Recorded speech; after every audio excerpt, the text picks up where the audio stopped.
Good morning and welcome to the Polk County School Board's work session. We will now call the work session for July 23rd, 2024 to order. I would like to thank everyone for being here in our audience today. I do have some guests as well, so I'm glad that you're here to join us, especially our staff. You're available and accessible, and I really appreciate that, and I'm sure all the other board members do as well. We're humbled to serve alongside of you and the most highly educated workforce in the United States, so that's a very humbling thing. I would like to start our meeting today by reading the Who Are We statement.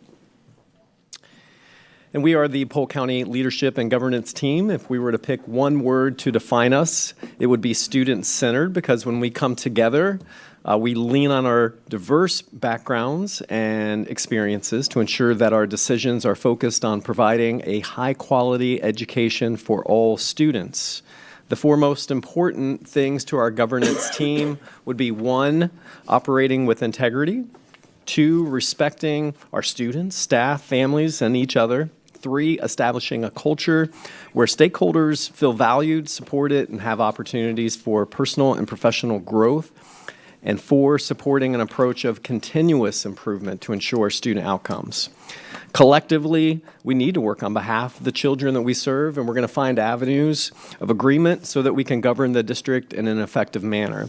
There's no acceptable alternative. We will always collaborate in a respectful manner in order to enhance opportunities for each student and staff member. We will not disparage others. Our students will thrive because we will remain committed to supporting the whole child, and we hope to engage and empower our students and stakeholders to create this community of lifelong learners. So at this time, I'd like to turn it over to Superintendent Hyde to lead us in our work session today. Good afternoon, Mr. Chair. Good afternoon, board members. At this time, I'd like to introduce Ms. Ann Everett. Ms. Everett will provide an overview of any substantive changes to our student progression plan. Good afternoon, board members, and thank you for your time. So in front of you, you have two documents. The spiral-bound document is the actual SPP with the changes in line. And with that, to what Mr. Hyde just said, most all the changes really are clarification of language, update to state statute, or update to state administrative code, with two main exceptions that I did want to point out. On page 2, there was a report card committee, and they are recommending a change to the description of the letter grade F from failure to unsatisfactory progress. They felt like this was a more appropriate description for parents on a report card. And then on page 30, we haven't had this happen yet, but right in the middle, you'll see that high school section. So we have many students at this point who are choosing to graduate early, and we consider anything before their 8th semester, which would be 4 years of high school, right? Before their 8th semester's early graduation. So if a student were to say graduate in 6 semesters as a junior, their traditional third third year of high school, and they had a GPA that would qualify them for Val or Sal, how would we handle that? Because we have the traditional four-year students, and then we would have this early grad. So we wanted to just put a provision in there that said we're going to handle that on a case-by-case basis. It could be that that 7th or that 6th semester student takes that designation, but more than likely we might do a co-Val or a co-Sal so that we can honor both students and their time in high school. So those are the two real changes to the SPP besides just language updates.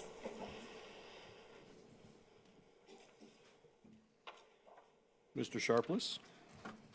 I have two questions. One you already addressed, but I just want to know some rationale behind changing that from failure to unsatisfactory progress. Like, what was the discussion around that? That's a great question, so I'm going to look and see. We don't have a representative in the room from that committee, but I'll get that answer for you and share that with everyone.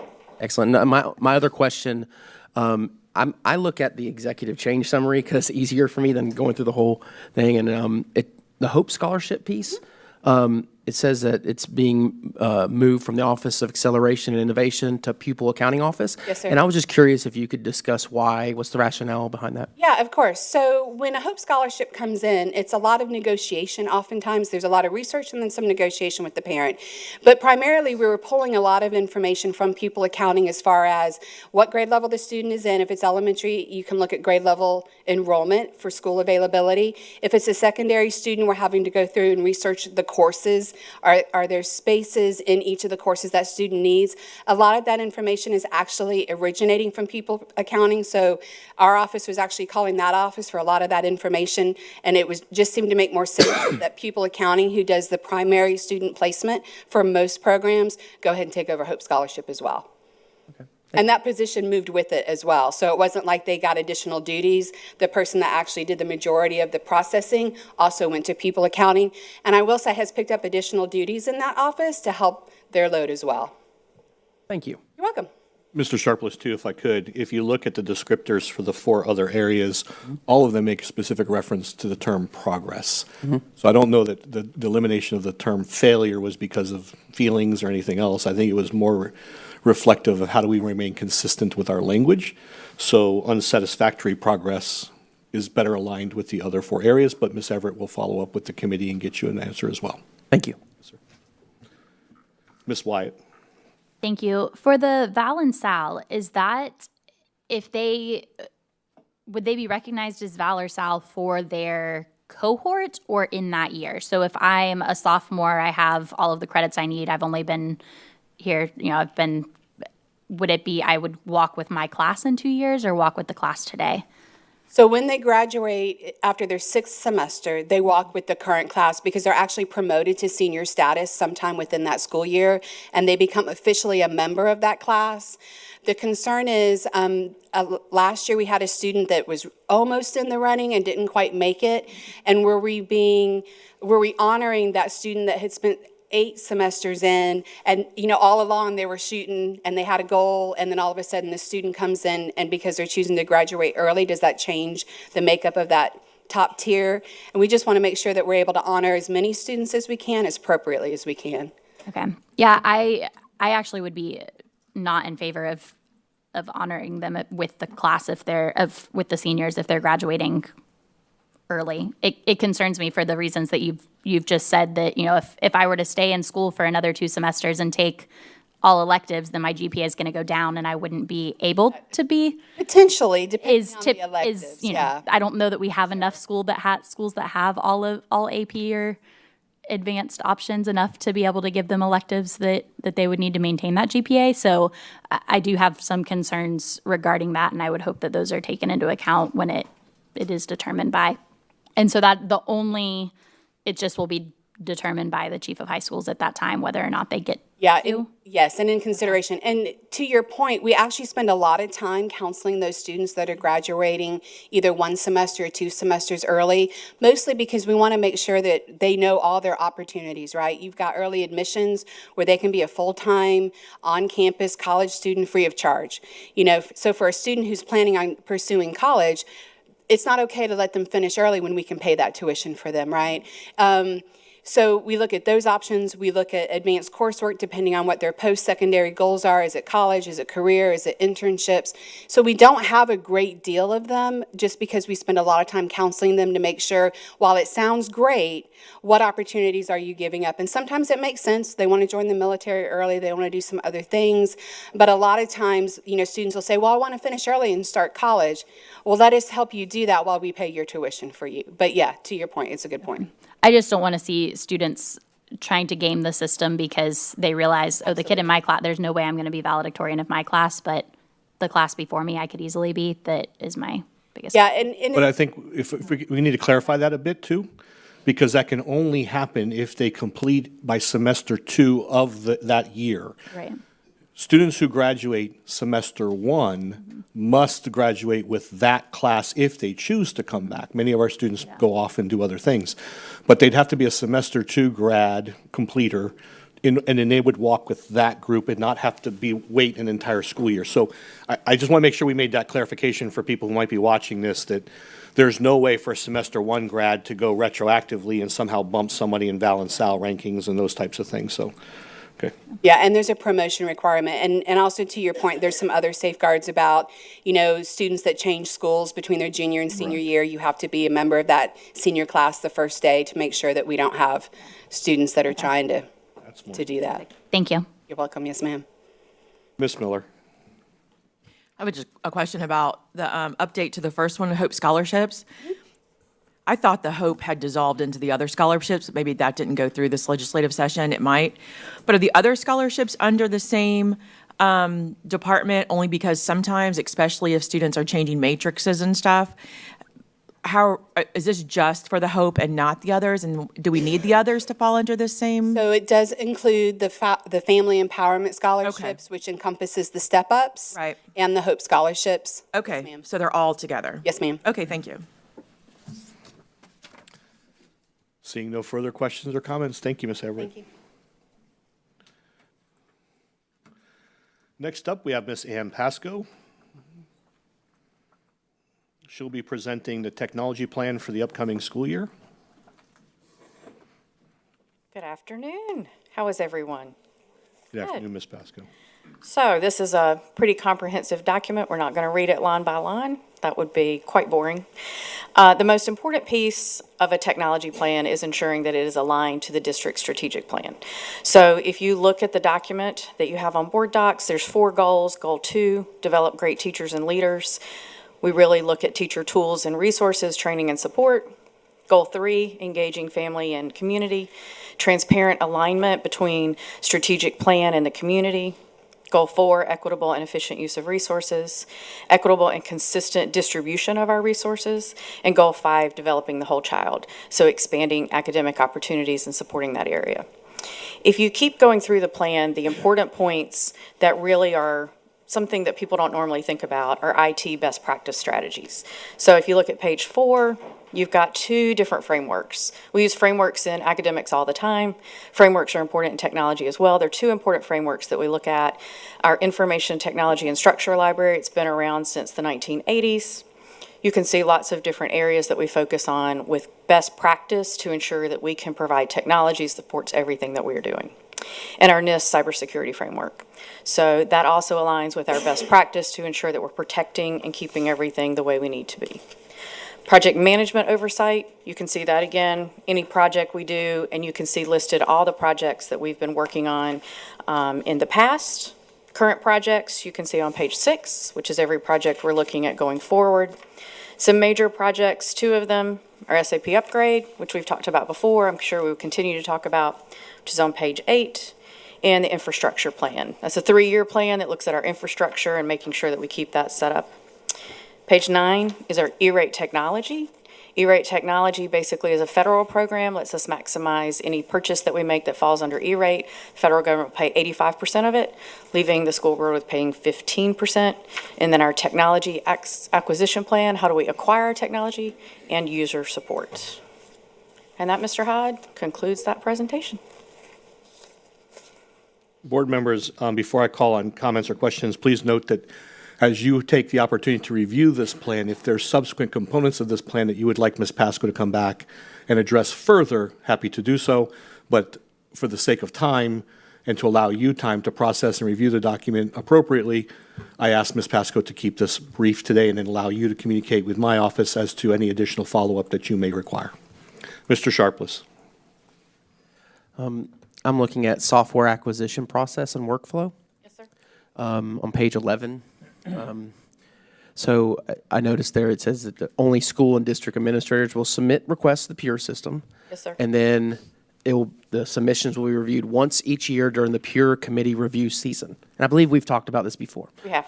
My question is, so let's say it gets denied for a certain reason from the Pure, will there be an opportunity then for that denial to go back to the administrator, have a discussion with whoever submitted that to them, and then have a resubmit? Let's say if they talk to the company, is there an opportunity for that, or do they have to wait till the next season to do that? If it's like a follow-up kind of? Sure. I think, as with anything, it depends on what the process was and what was happening. The teacher or if someone else was submitting it and the administrator are actually in a conversation at the moment. So it's not an email that comes through that says you're denied. Okay. It's a conversation. Why is this denied? Do we have duplicative resources? Is there something else? Like, for instance, one came in and they wanted a calendar program. They just didn't know Microsoft did everything.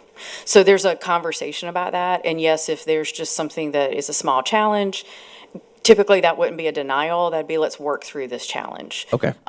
So yes, you can always resubmit. That can be, you want to resubmit if the environment's changed, if the needs have changed, if the company's changed, but you don't want to just resubmit to resubmit every year. Understood. But yes, absolutely. This year has been a very positive experience. I know that's surprising, but it has. A lot of meetings, lots of discussions, lots of collaboration. And from what I'm hearing on both sides, teachers, administrators, and technology have all been very pleased with the process. Thank you, Ms. Pasco. You're welcome. That's all I have. Yes, sir. I'm just making, I always give a little bit of wait time in case somebody else pops up there. Ms. Pasco, that concludes the technology plan summary. As I shared with the board, if they have any further questions or comments about specific areas, they'll email me, and we'll get those scheduled for subsequent board workshops. The next item from Ms. Pasco is the School Links update. Board members, you will recall, we brought School Links here for a presentation. And so there'll be some discussion with you and a recommendation to follow for middle school and high school utilization, but I'll turn it over to Ms. Pasco. Perfect. Yes, so since we did bring School Links before they were here and presented, I did not do a major presentation about the product. I did want to talk about the goals of the program that we have. Work-based learning, so an industry partner database, which includes customized field aligned to district requirements. So what that means in non-tech speak is essentially partnering with the industry so that they can then bring ideas to our CTAE program, to Ms. Everett and the counseling program, to high schools in general about what internship offerings, what career offerings are out there in Polk County. The second side of the platform is the state CCR data suite. That includes our graduation and academic success modules. Essentially, that's a 4-year course planner, which is integrated to Focus. So what that means is School Links is the front-facing piece for students. They're logging in to look at what courses do I need to graduate, what courses have I already taken, what requirements have I met, how can I plan strategically to make sure I meet all my graduation requirements. And then that information, they can even choose their courses, and then that information goes into Focus. So they're not having to do it twice.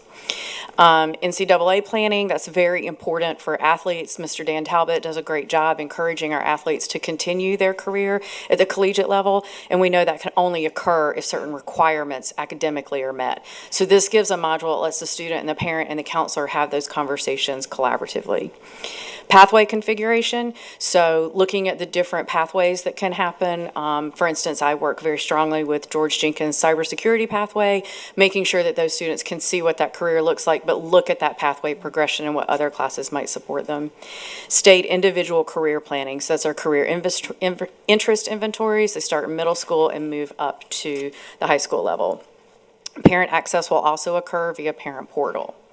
As exciting as all that is, this is the most exciting part. So I think it's important to talk about the project team. And I do want to take a minute to mention these names. Many times if I'm standing in the front, it looks like Ann Pasco is doing it. That is not true. This is an enormous undertaking, and it shows you the commitment of multiple areas of our district to support students and learning and their career and college interests. Tracy Collins, Chief of Schools, Ty Bruno, Acting Senior Director of High Schools, Dan Talbot, Senior Director of Athletics. Courtney Windemaker has also been extremely important. She is in Dan Talbot's department. Leanne Bennett, Senior Director of CTAE. Laura Webster, Senior Director of Multiple Pathways. Ann Everett, Senior Director, Office of Acceleration and Innovation. DJ Dines, Senior Director of Information Systems. Laura Sawyer, Senior Manager, Instructional Technology. Diane Rivera, Director of Software Development.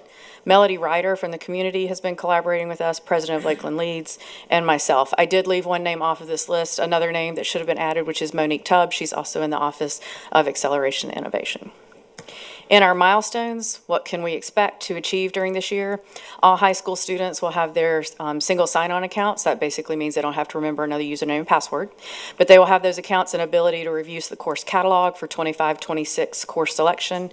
Our NCAA module fully functional by December, and industry partner training would begin in January of 2025. And Mr. Hyde, that concludes my presentation. Mr. Sharpless. Sure. We've had School Links, like you said, is presented. Zello also came in here presented. Yes, sir. And I know that license was purchased by the state. Yes, sir. And given to us, right? And so it's from my understanding of that. Please correct me if I'm wrong on this. We're going to be using Zello for elementary and sir. School Link for middle high, right? Yes, sir. There could be, right, it depends, of course, on what the board approves. And once the board approves, we have done some pre-planning so we could work quickly, but we obviously wait until that board approval. And depending upon that, there's still some question about would we stay middle school this year with Zello and then do a transition to School Links, or will we start this year? So that's still a discussion that the team is in the middle of. But yes, you are overall correct. Okay. And so the cost for this, I totaled up because on the PDF I saw it just had a bunch of pound signs, so it was over 1.3 million Over the course. over the course of 5 years. Yes, sir. Right. And so my question is, why do? And it's just a philosophical question. It's a legitimate question. Why do we need both? And then also, why the switch from Zello to School Links before? Why not have both, either Zello or School Links, be for a K through 12 experience? Correct. I'm curious, and then also, I just want to make sure we're being fiscally responsible. Agreed. So. One, why both? Because the state pays for Zello at the elementary level. So we don't, the platform, I've been through it, it's excellent at the elementary level. It's great things even for some technology pieces, and we want to maximize that. And if it's an excellent resource and it meets all of our needs, why pay for another resource? At the secondary level, there were pieces in School Links that were not available in Zello. They were not available. We needed, NCAA would be one of them. And so one of our goals for students and in our strategic plan is equitable use of resources.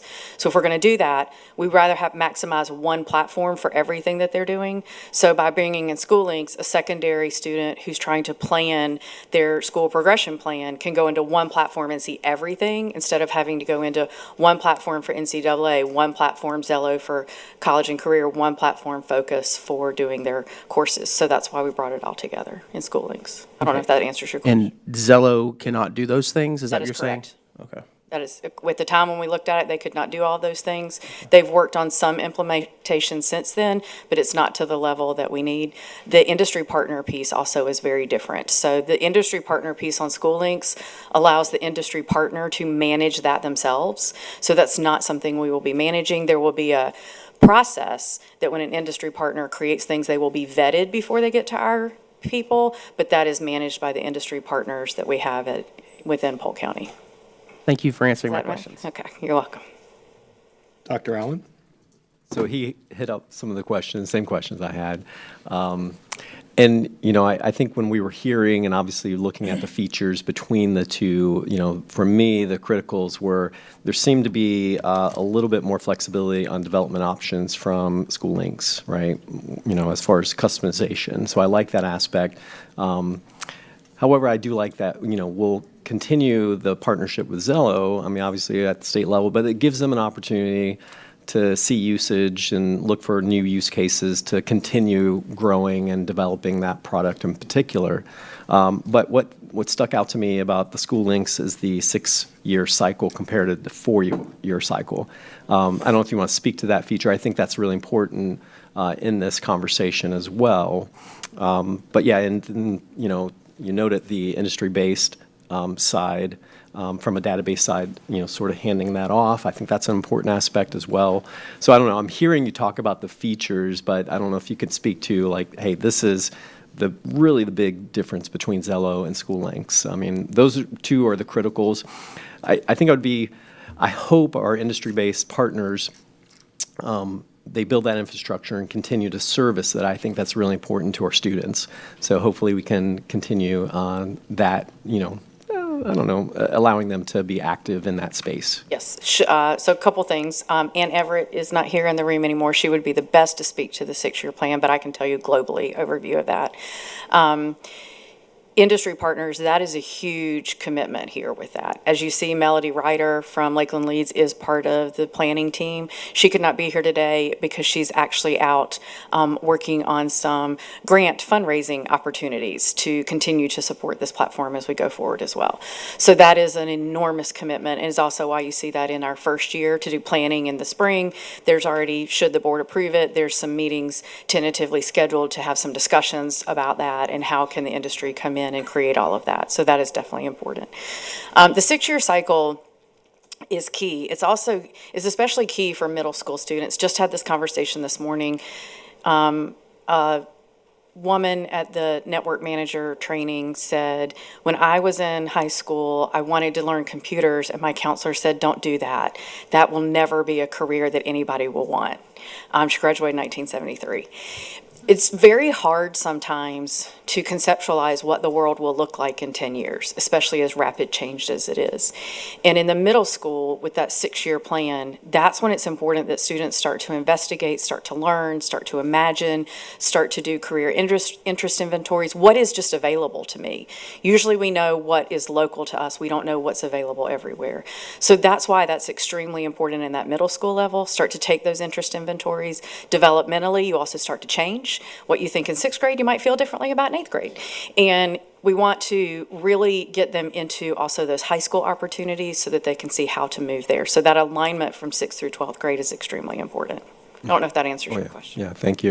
You're welcome. Yeah, really, we want to know what the best features are, right? We're pursuing this platform because of the features that it offers our students. Correct. And one more thing to that, just to add, is when we say the features that it offers it's also, when we looked at it, there's a search feature. So it's not about the student waiting for an adult to tell them this is where you can go. The student has the ability to explore. The student has the ability to see videos, firsthand experiences, written communication about what people are excited about in those fields, what types of things that they do. And so that's a very tactile type environment, visually appealing, auditorily appealing, that students can really engage in and then come to school and have a ready resource to say, I'm interested in this. Yeah, great. Thank you, Ms. Pasco. You're welcome. All right, Ms. Pasco, no further questions or comments. All right, Thank you thank so you. much. The next item we have, Mr. Baldwin and Ms. Robertson are here to discuss the next 2 items, actually, which are grant opportunities.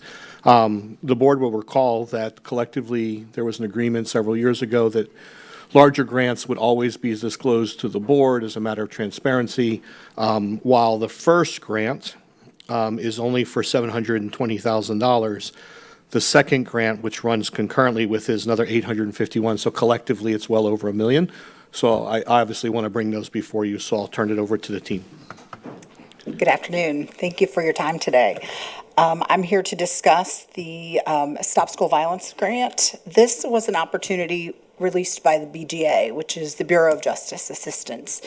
It is a competitive grant. the funding is actually combined with Department of Justice, the OJP, and OJJDP. But basically, we submitted this grant to provide training to promote awareness and prevention activities that will reduce student violence. And then in this grant, we also opted to include the FASRO conference for the school resource officers and an additional bullying prevention strategies.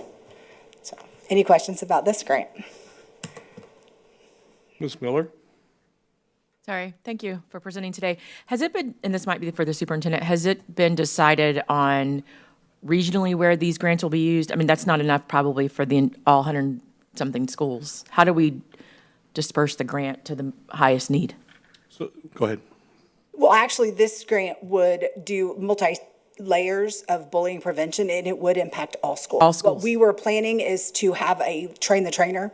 Okay. Like 6 regional trainers, and then they disperse the information to the schools so that, and then, like I said, we wrote this grant. There were 2 grants that we submitted at the same time, and the one we wrote in for the school resource officers to attend, and the one we're going to discuss next, we wrote in to have the school guardians.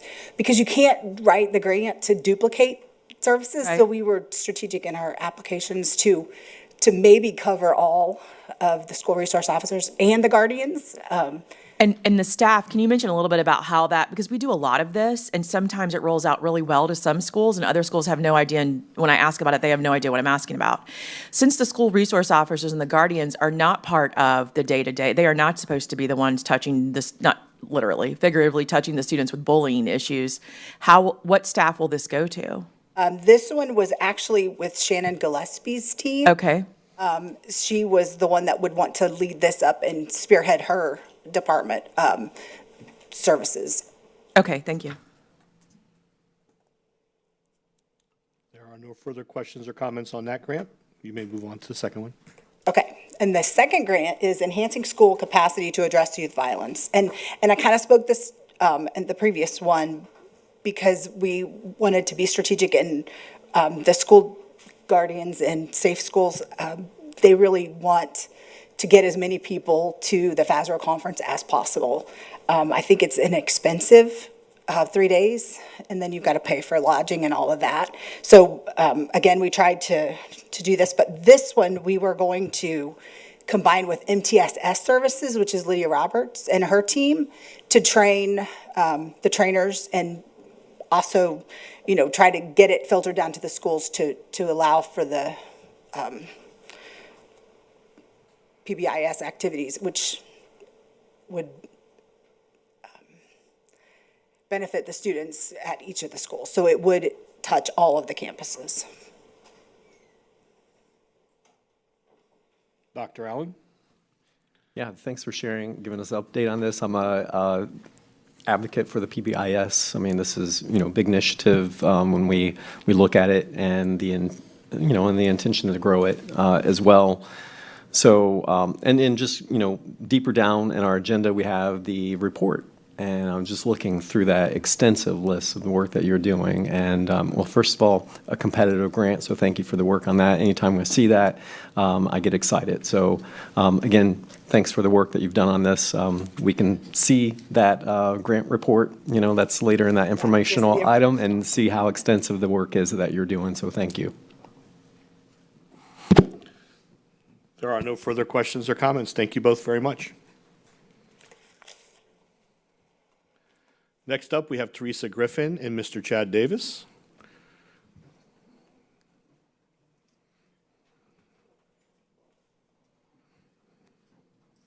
Good afternoon.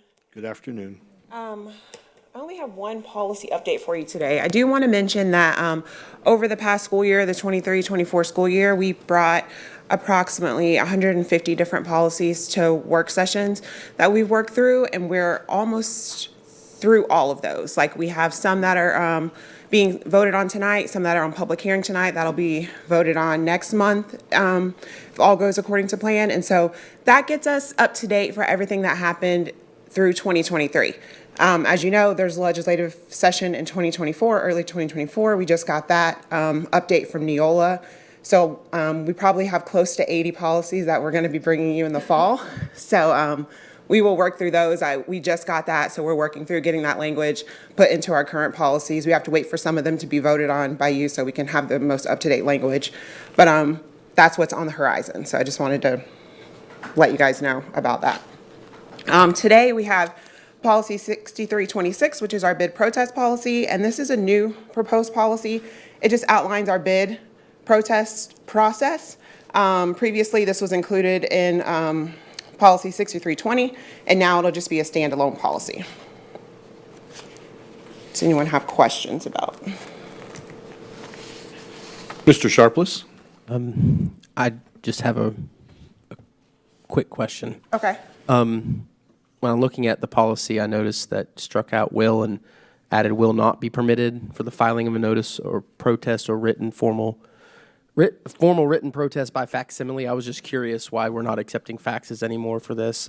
From speaking with Michael Craig, they just don't have that in their office anymore. They just rather receive them either by mail or in person, but they just don't have they just don't use fax machines. Okay. Just curious. Yeah. You made me turn to Ms. Winchester. All of our copiers are fax-enabled. But if I had to be honest with you, Yeah. I could send a fax from there, I think with very little difficulty. I'm not sure I could explain to someone over the phone how to send it to that device. So I'd have to look into that a bit further. I think that's why that's not our preferred method. Email starts the clock on the matter, but scanned documents would also suffice, but also there's legal documentation notification that would typically come to Mr. Bridges or others, so. I was going to say that time is of the essence in these matters, and if you include facts, then you've got to have somebody sitting on top of the facts to see when it comes in and be prepared to log it in and respond. So I think the trend is away from using facsimile for that purpose. Virtually nobody does anymore. That was my only question. Thank you. Dr. Allen? Thank you, Superintendent. Mine's very minor. Policy 6320 was noted, right? And looking at that policy, you only had really one line in that policy that noted, a bid protest and what that looked like. So I was curious, because I think we had one previously. I don't know, but it would be good to know.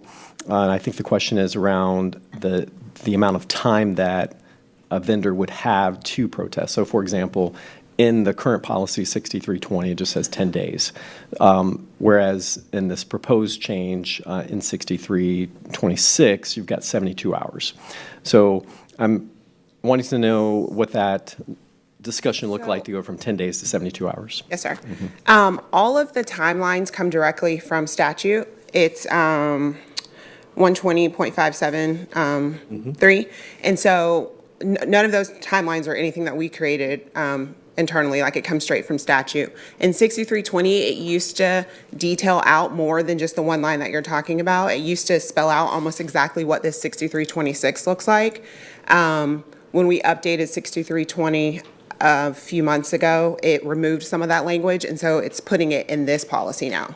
So it used to have more details, but it's the same exact thing. Like, we haven't changed the process, and it literally reads straight like 120.573. And I think I can clarify a little bit further. Yeah, and just, the minor, right?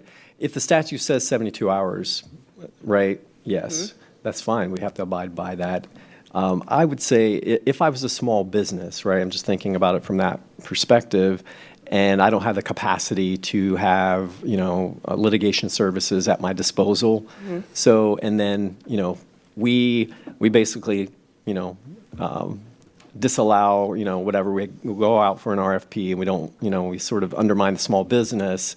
I think 72 hours is a short period of time, whereas it was 10 days. So I just want to make sure that we're not going to. There's still. Actually, Ms. Griffin, let me go ahead and address this because it's in the statute. And I think this is where the confusion initiated or initially stemmed for the 10 days, because it's 72 hours plus an additional 7 days. So let me clarify. I think this will address your concern. We have to receive notice of an intent for a grievance within the 72 hours. They then subsequently, in accordance with statute, have 10 days to actually file their protest. We then have 7 days in which to host a formal meeting, and we have a policy that explains who needs to sit on that. So I think the initial 10 days stemmed from 72 hours in which we would be notified of someone's intent to appeal or to petition or protest a bid award, and then we have the 7 days in which to convene. So I think that's your 10 days, which may have been referenced previously. But the statute is explicit in Section 3B that any person who is adversely affected by the agency decision or intended decision shall file with the agency a notice to protest in writing within 72 hours after the posting of the decision or intended decision. So they just have to give us an intended notification. Once we've received that, the clock starts. They have 10 days in which they can file an official protest. So to your point, they have opportunity, almost 2 weeks, to seek legal counsel for the purpose of that filing. Yeah. So in essence, they're getting more time in this new policy comparative to the old one, which only stated 10 days. Almost If I might, the old policy actually accurately quoted the statute as well. We made a round of revisions some time back, and as you know, Neola sends us proposed language to use, and many districts had separate policies for these two, for this, a separate policy for protest procedures. Ours were included in the procurement policy itself. They did not realize that. So when they proposed this, we eliminated the language, but we didn't have another policy. We didn't have that separate policy where we could move it. So nothing has changed in terms of the timelines. The old language, we just caught the very first few lines of it when we did the last adoption. So this is to correct that. We've always followed the statute, and we will continue to do so. Thank you, Mr. Bridges. Yes, ma'am. Superintendent, that's all I have. Thank you. There are no further questions or comments. Thank you. Thank you. I apologize, Dr. Allen. I had intended to get back to you with that response last night. I do apologize, but I'm glad we're able to address it here. The next two items before the board are coming from Mr. Fix. Mr. Fix, are you also going to cover generators? Are you going to cover that one as well? Next three items will come from Mr. Fix. First one is the Hub Garden Mitigation Agreement. Mr. Fix. So no surprise, we are at the point where we have to do concurrency mitigation up in the area of Bella Cita Elementary School. Nice thing is that a couple years out, we've got another one on the horizon program. We already have the property, so relief will be coming in sight. But in the interim, we are, through our concurrency agreement, in order to allow for some way for a development to move forward, we have the mitigation agreement. What the mitigation agreement does is it looks at where the deficiencies would be. In this instance, this is 150 single-family homes being proposed, and I think it's, and I'd have to look at my notes for sure, I think it's 64 elementary student stations that are missing, and one of them is 64 and the other is 29. But in any event, so they would provide the funds up front for that. Now, all the developers that do this, the state statute requires that they are given credit when they go to pay their impact fee. So in essence, we're getting what is equivalent to a portion of the impact fees up front. However, so when I don't mix it up, I call this a mitigation agreement with this mitigation funding that is credited to the impact fee later on when they would pull their certificates of occupancy. So here we see that this development is looking to produce 29 elementary students, 7 middle, 10 high.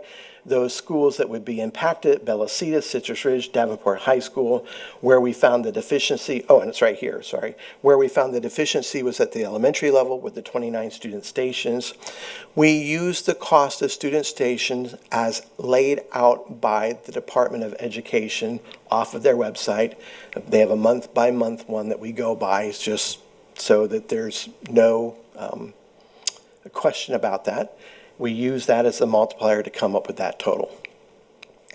Any questions on this mitigation agreement?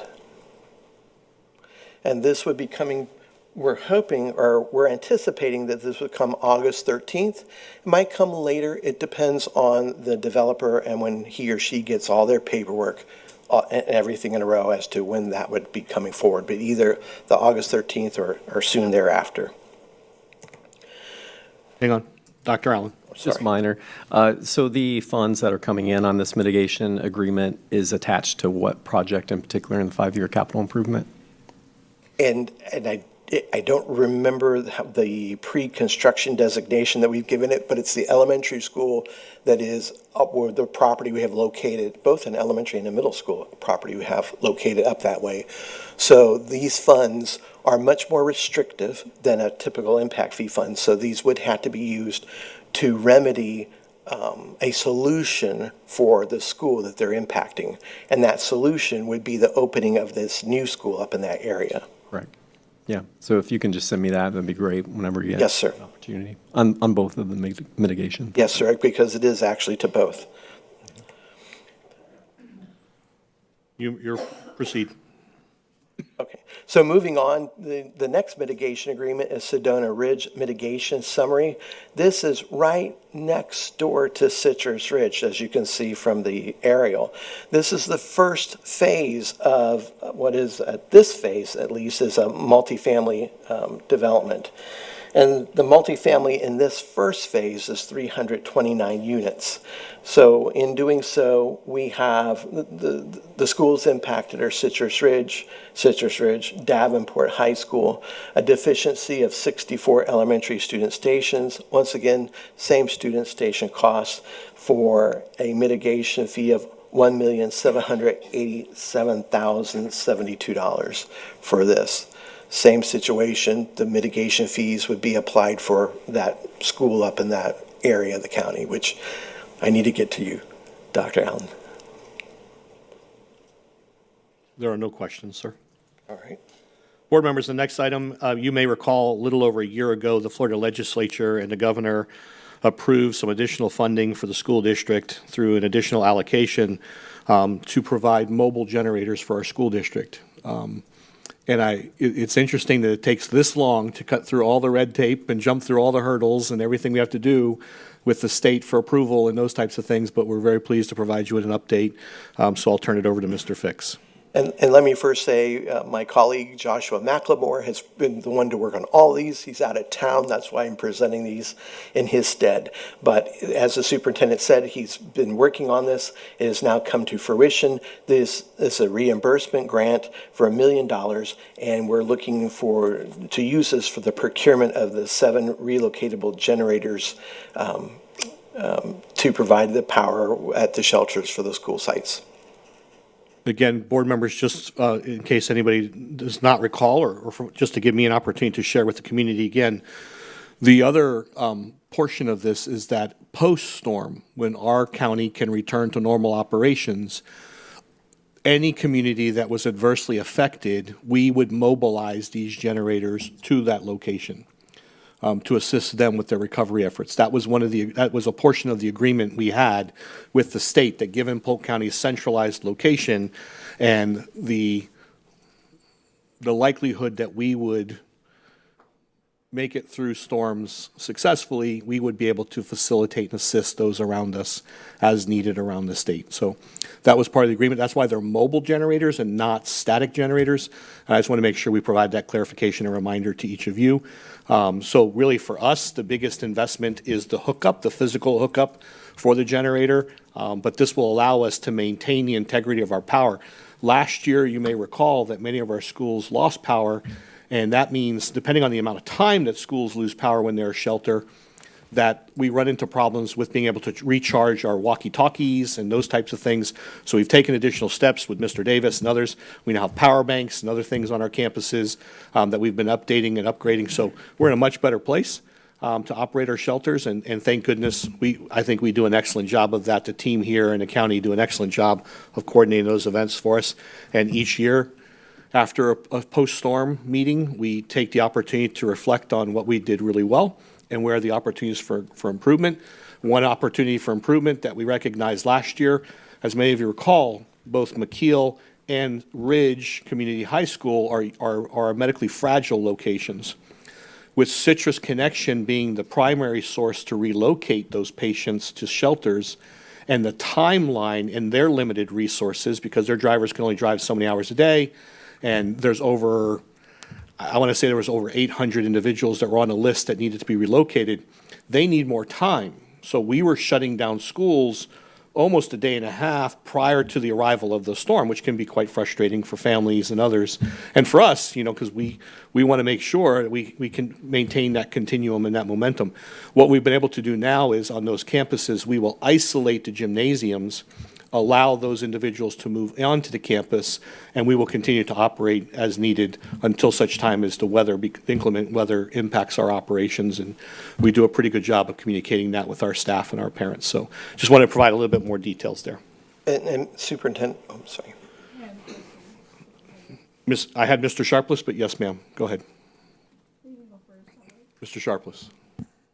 Mine's more of a comment than a question. I remember in going up there the first time to Tallahassee as a school board member in 2023, and actually having a meeting with the governor, some representatives of the governor, and we actually, just to reaffirm what you said, we told them that, the reason we wanted them portable was to help other counties, and the example we used was Lee County, who just went through some massive damage from hurricanes that fall, and so I just wanted to reiterate what you said. Thank you, sir. Ms. Fields. Well, I just wanted to make sure I was understanding that this would be something that we could share throughout the state if we needed to, Yes, ma'am. which is great for us to be able to do that. I would, and this is the one area I think we need, and I probably just need the clarification, is that I would imagine that the state's emergency operations department will direct us where they want those generators to be relocated. I'm operating on an assumption, but I'll double check with my FDOE contacts to make sure that that's the process, rather than just districts contacting us saying, hey, do you have a generator? There should be a formalized process to get them assigned, and I'll follow up and make sure you have that as well. Thank you. Yes, ma'am. And if I may, just on our other item, just to be clear, these funds on those mitigation agreements will be used to assist in the construction of the new elementary school located along the FDC Grove Road and Massey Road, which has been identified in the 4 to 5 year time frame in our capital plan. All right? Thanks, sir. Next item is an update on Junior Achievement Biztown. I'll invite Shauna Dykes to the microphone. Board members, you were provided with not necessarily a presentation, but a sample of the drawings, conceptual designs for the Biztown project. And we've been expanding our partnerships with Junior Achievement. I'm excited that we will have, goodness gracious, now 3DE, thank you, at 2 of our high schools based off the success we had last year. It's exciting to see that expansion. But as you know, part of the conversation over the last year has been about expanding and providing a Biztown location here in Polk County, not only to serve our students, but to actually also provide opportunities for surrounding school districts, which then becomes somewhat revenue generating and to help offset some of the operating costs. This site plan would allow us to place this on location at Tenor Rock High School. We selected Tenor Rock for several reasons. Number one, its proximity to major roadways and the availability of existing land on that property is why that site was initially proposed. So you have drawings before you. I'm excited to share, and Sean, I'm going to steal some of your thunder here. They have already raised over $5 million in capital. So they've received $2.5 million from the state through an allocation, and they received a $2.5 million donation from a private donor. The school district, what the board will receive in the very near future is a recommendation, a request for $2.5 million of capital investment on our behalf, so that we can utilize that facility as well. And again, there'll be a shared agreement. This is something that's being done in multiple counties. Pinellas County is the model and the exemplar, so we'll be mirroring much of our contractual language between us and Junior Achievement based off of what they have in place. And what those typically cover are things like who does the lawn care, who does the maintenance, those types of opportunities. For us, it's exciting because that provides students that at Tenor Rock High School, a great opportunity to go right next door and become involved and become leaders with other schools, especially elementary. There's a primary target population there of elementary and middle school. So it's an exciting opportunity for us, and one that, again, you'll receive a lot more information about, but we wanted to give you an update. And Shauna, whatever I didn't say that you want to share further, please do. Thank you, Superintendent Hyde, and thank you to the school board members for entertaining the prospect of opening a Junior Achievement Discovery Center is what we will be calling it. It will be a flex facility wherein we will host both simulations at different times, and we would be this would be to the benefit of up to 20,000 Polk County students, approximately, depending on the number. By the time we get to the point that we look for launch, we would be looking at hitting that 5th grade and then also a 9th or 10th grade level so that we can help with that financial literacy mandated piece that will be coming in. So, you know, like Superintendent, you're very welcome to steal my thunder at any time. But at this point, we have not launched officially our campaign. Our major donation committee is headed up by Dr. Melody Ryder as chair and Wesley Barnett as co-chair. We, you know, much to his point, we have already secured $2.5 million in appropriations and then a $5 million or $2.5 million ask totaling $5 million, and we have not officially launched the campaign. That will launch sometime next month with our major donors committee then seeking sponsorships for all of our storefronts and additional naming rights for the programs. So we're looking at approximately 22 businesses that will be a part of the facility. Dr. Allen. Yeah, this is absolutely something to jump for joy. So very exciting. The drawings look amazing. You know, I would just say that you've assembled a great, fierce board. Your counterpart, Michelle, just doing phenomenal work around the county and shaping our students. Just as we were talking about the generators, I remember in that same meeting as we were presenting and lobbying for appropriation for junior achievement at that time 2 years ago, Ms. White was leading that discussion, but I remember noting something that, look, Polk's been the forgotten county. You know, Hillsborough County has had this, you know, gem of a junior achievement Biztown. Polk needs something like this. And we didn't get the appropriate that year, and then the following year, this past, we did. So it's very, very exciting time for the work that you're doing. So thank you. Thank you in a big way. I just wanted to, again, just say thank you to our delegates. Our Polk delegates have done a great job, especially Melanie Bell. You know, she's been a fierce advocate for this as well. Lakeland Leads, Dr. Ryder, thank you for your tireless efforts. And then just, you know, the collection of your board members, even Sheriff Grady stepping up to be the first local case study for the 3DE. We've got so many people around this initiative, so thank you, thank you. I think Danielle from Allen & Company, Joe from Mosaic, Stacy from Saddle Creek, Latarsha from Publix, Joe Griffin stepped on the board as well. So you are doing amazing work here in Polk County, but collectively around the state as well. I don't know how you do it, but with that, I mean, just think about every 5th grader, right? We're going to target 5th graders for the simulation.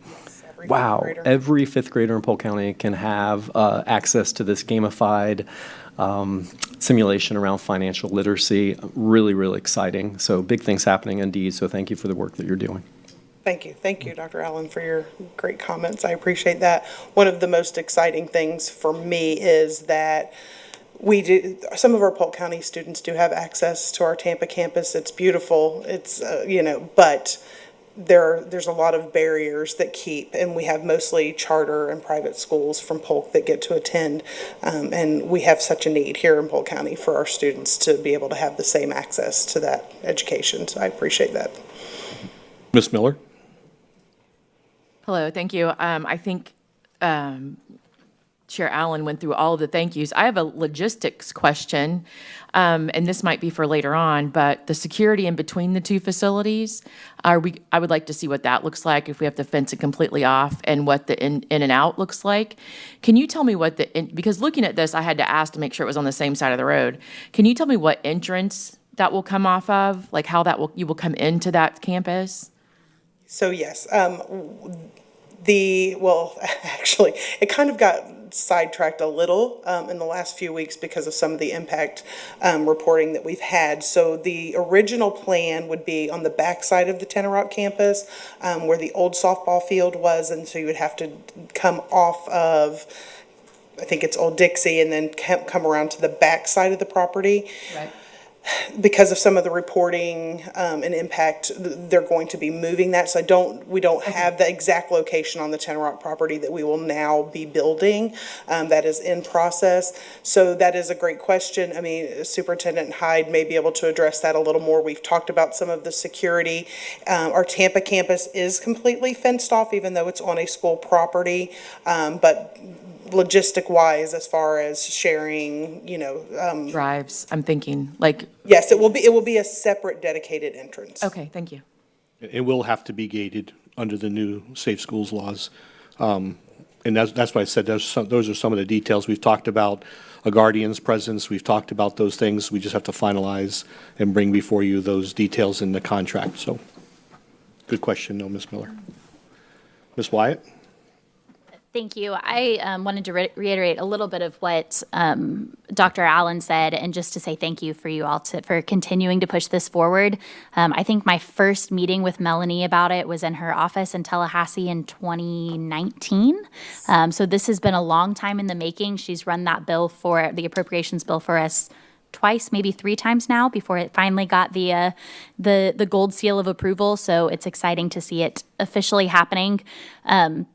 If we have any business partners that are listening and want to have their name on one of the areas in Biztown, who should they reach out to make that happen? They could either reach out to myself or Dr. Ryder as well. Either one would have information to provide. Awesome. I'm excited to see what companies end up there. For those of you that haven't had a chance to go tour Biztown or Finance Park in Tampa, it is a great experience. I'm sure Shauna and the team would love to hook you up, but it really is, it is everything that we talk about when we talk about making sure that our education is hands-on and meaningful, and helping kids to understand what the purpose is of why am I going to school to learn all of these things. I know on the trip that one of the most recent trips that we went on, we had a high school student that he was a plumber, is what he was assigned to be as part of Finance Park, and he was very disappointed at first. And then he started talking to his friends who, were marketing agents, and one was representing was in something in sports. And he realized that he was making a lot more than any of them and had no student debt or student loans to pay, which was a really cool aha moment for our students to have. And that's exactly what it's all about, is to see what all the opportunities are out there. So thank you for continually pushing to bring this to Polk County, and I can't wait to see it opened. I appreciate that. Thank you. Shauna, there's no further questions, but I have one last question for you, and we can talk about it offline if you prefer. And I'm doing this for 2 reasons. Number one, I do have a sincere curiosity about it, because something came to mind as we were talking about local business partners. But number two, I need to give the team behind the wall, the tech team, some time to prepare, because we will break for about 10 minutes after this next item. So after the high school update, we will take a short recess. But Shauna, to your knowledge, across the nation, as you guys look for partners, something that comes to mind to me, because we were just talking about hurricanes, is we have, I believe, 12, if not more, local power utility companies. Are there any shared agreements where they they share a space because it benefits them as an industry? Have you seen any of that? Is that worth us exploring? So the answer to that would be all of our facilities mostly have one power company. Sometimes they will have shared, as if there were, like for instance, our mobile unit in our Alachua market. They have GRU and Gas South, so it's two different types of utility companies. But I don't know that that would be completely unheard of. I mean, one of the great things about our model is there are specific companies that we have to support the finance park model, for financial institutions, post-secondary, things like that go along with the simulation. But we can include so many different types of businesses, and we can mold those. And so I think that would be a great question, for us to start exploring, is what could we do? Because you're right, we do in Polk County have so many different companies, and I think that they would love to share that. One of the things that we are doing as a shared model is JA Trades. So in St. Louis, they have a JA Trades model where they have a mobile unit that goes out and services. And so we're having a collaboration space with our trades. So that might be a good place where we could add that option in as well. Thank you very much. Sorry to put you on the spot with that one, but No, that's okay. it got me thinking when Ms. Wyatt asked her question about business interests, so thank you. No, thank you all for your time. All right.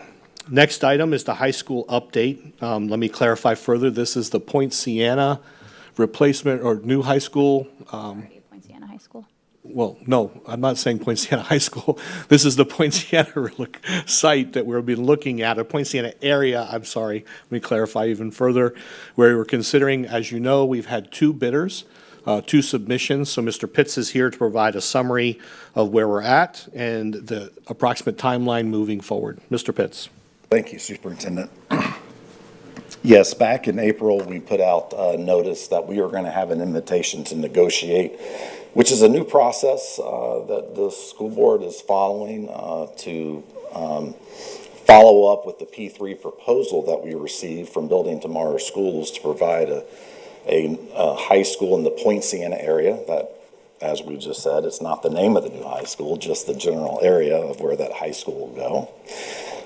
And we put out this invitation to negotiate in May. And there's two phases in this invitation to negotiate. Phase one was to see what entities were out there that could meet the timeline that we had in the project to build this new high school and can bring the land. That's really the piece that made this a P3 proposal, was that land, because we don't have land in that area in our bank of properties. So we received two proposals that met our guidelines and our qualifications in that invitation to negotiate. And we are now doing some due diligence on the paperwork they provided us. And then here, the first 2 weeks of August, they will come in, those two groups will come in and do a presentation on what they propose to us. And then the group that scored that phase one proposal will also score this next round, this phase two. So after those two groups come in and do their presentations, we will follow up in the next 2 weeks. That will be at the end of August. They'll come in and they'll go through almost like a formal interview process based on the presentations that they give us at the beginning of August. Our group will write some questions and then go through a more formal interview process at the end of August. That way, at the September 3rd school board meeting, the superintendent will have some more information that he can bring to the board as we go through this process. Any questions that I can answer? Ms. Fields.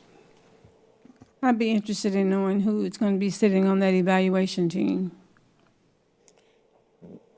So I can tell you who primarily is on the committee. There's still two folks that we're trying to identify as we go through the phase two. Michael Craig, our purchasing director, is on that committee. We have Doug. If you need to give it to me later, that's fine. I can go through the names in my head. I may not be able to give you the last names. I am sorry. Our new senior director of facilities, Doug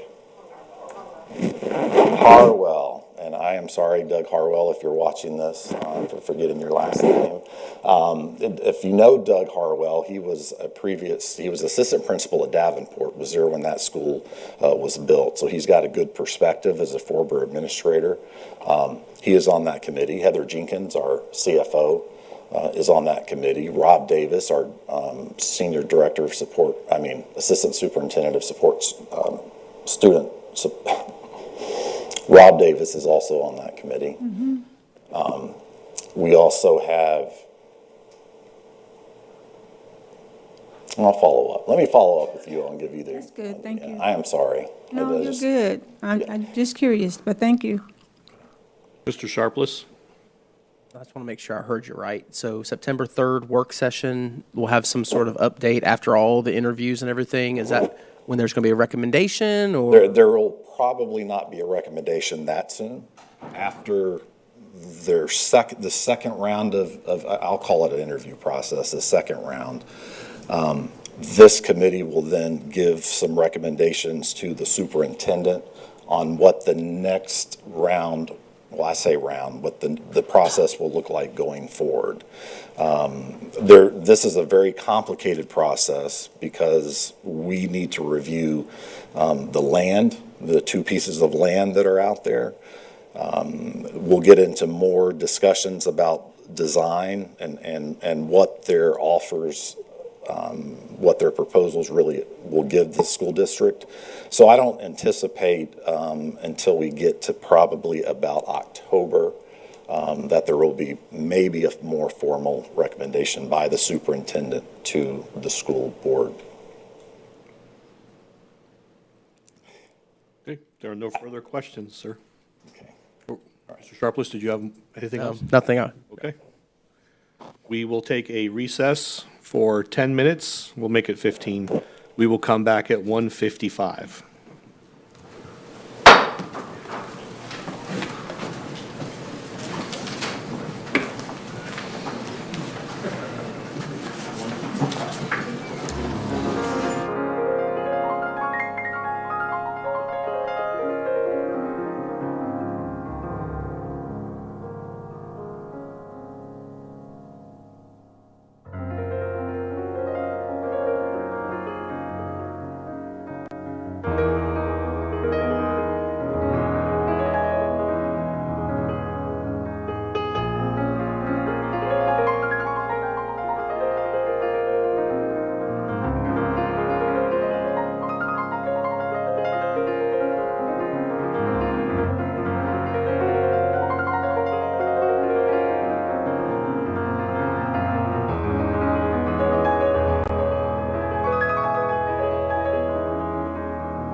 since I've been on the board, so.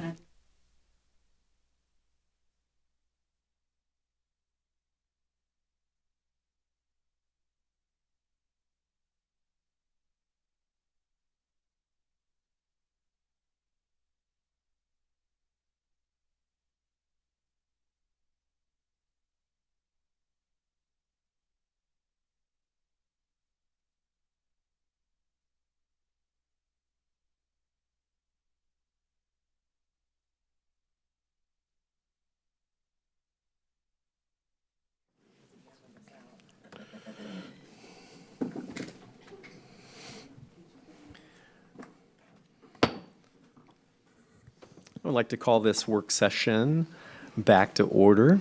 And Superintendent, would you be able to lead us through the rest and the remainder of our meeting today? Yes, sir. The next item up is Mr. Pitts, Chief of Staff, and he'll be addressing some of the district staff requests and updates.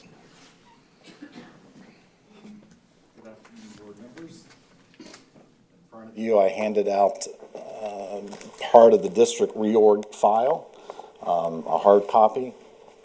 As you know, as I emailed each of you, typically when you receive a presentation about district reorg, you typically receive 3 items. You receive a summary, which is the summary that you have in front of you. You receive an Excel spreadsheet that is very detailed about each of the positions that are proposed in the district reorg.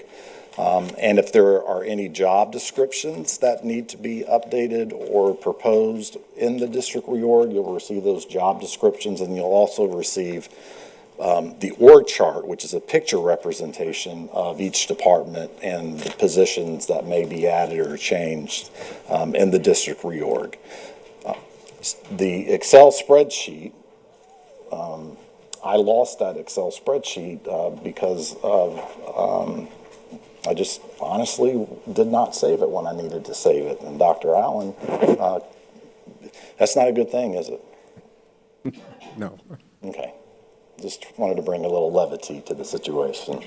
So in front of you is the summary of the first round of the district reorganization. I say first round because this year you'll see quite a lot of positions being added, changed, or removed from the district office. And it's just a lot of information to give to you in one work session. What I'd like to do, because of what had happened with this spreadsheet, is I'd like to go over the summary, sit with each of you, give the opportunity to sit with each of you over the next week or two before the next work session, and then we'll present this in its entirety at the next work session. So that's what I would like to do. So I'm going to go through what you have in front of you. You received this very short notice, so I know there probably won't be many questions, if there's any questions at all. But this will give the opportunity just to present this information to you in a short chunk here.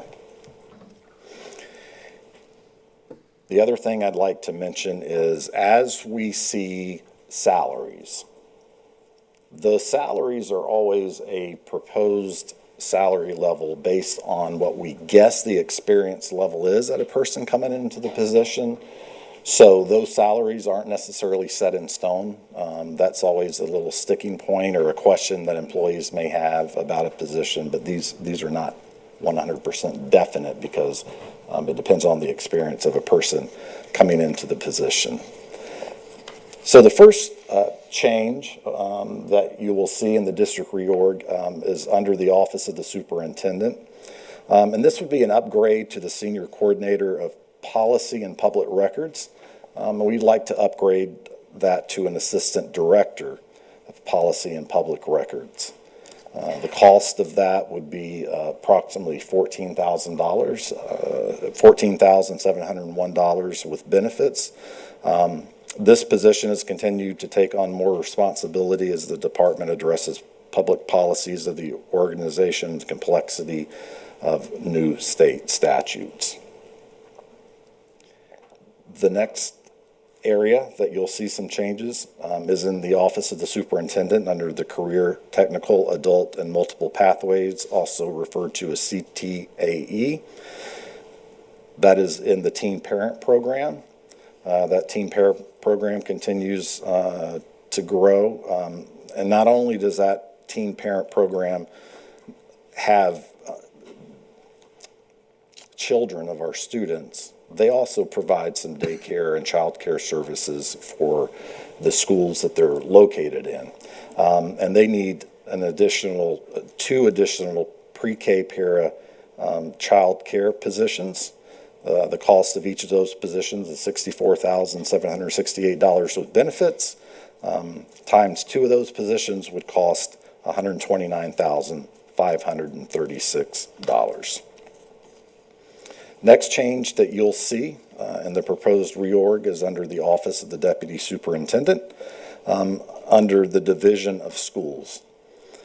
This is to fund 1 director, parent and family engagement, which would cost $119,787 with benefits. Now, in this packet, behind the summary that I am giving you, are the proposed job descriptions for any of these positions that are new or that are changing.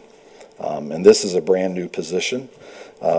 This position will work collaboratively with various departments to align to parent and family engagement, as well as to assist schools in building their engagement with families.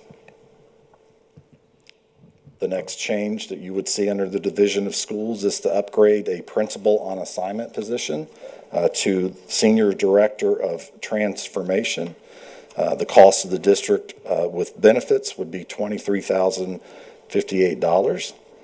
This position will provide additional support to the Regional Superintendent of Transformation and to school administrators and staff for the schools that fall under this region.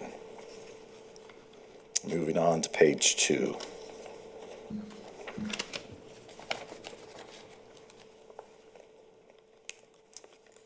You might be aware, I think the superintendent has mentioned this at a couple of meetings, is to bring a focus on dropout prevention. And this request is to fund 1 assistant director for dropout prevention programs. The cost of that position would be $103,844 with benefits. This position is required to implement a comprehensive district-wide dropout prevention program with the goal of decreasing the district's dropout rate. This assistant director will assist the senior director in the Office of Acceleration and Innovation with the development and implementation of a comprehensive dropout prevention program at each high school location, and will support the implementation of multiple pathway clearinghouse evaluation and place students at risk of dropping out. The assistant director will also be responsible for updating and maintaining the district's dropout prevention plan, flowchart, and submitting to the state, as well as state reporting responsibilities and final approval for underage GED requests. To support this assistant director, we would ask to fund 1 technician for the graduation and enhancement program. That would cost $58,814 with benefits. The purpose of this position is to also support the training, monitoring, and state reporting of data included in the dropout prevention survey data. This position will review, process, and track paperwork and reimbursement requests for assigned programs, and will make arrangements for department attendance at conferences and off-site meetings to include travel plans, documents, and approvals. So along with this dropout prevention program, each high school will have a teacher position that will be dedicated to dropout prevention programs. And in your packet, there is a job description for that teacher position that would be at each high school. The next position under the Office of Acceleration and Innovation is to fund 1 senior coordinator for college navigator. That would cost $86,114 with benefits. This position will support the new POC RISE program, supporting first-generation, low-income, high-achieving students to ensure availability of college options after high school. The school board approved this program in fiscal year 22-23 with the addition of a new college navigator for each school until 5 navigators are in place. This will be the third of 5 positions. Next request is to upgrade a TRST 11-month position to Senior Coordinator of College Career. This would cost $3,977 with benefits. This position will be dedicated to the development of a K-12 career development program that incorporates and utilizes Zello, which we talked about earlier today, which is the new state-adopted college and career tool. This position would also ensure that all school counselors, school, college, and career facilitators and success coaches are supported in the college and career arena via professional development, one-on-one support, as well as the development of a district manual specific to college and career initiatives, processes, and procedures. Next position would be request would be to upgrade a TRST 11-month to a Senior Coordinator of School Counseling, Education, and Advocacy. This would cost in total $5,116 with benefits. This position will complement the mandatory resiliency, life skills, and character education supported by the Prevention and Wellness Department. This position will focus on an overall counseling perspective, providing school counselors with support and materials to build a resiliency program based on civic, behavioral, and academic resiliency to increase the graduation rate and decrease the dropout rate. The next request would be to fund 1 curriculum specialist that would focus on the advanced placement program. Cost of this position would be $105,512 with benefits.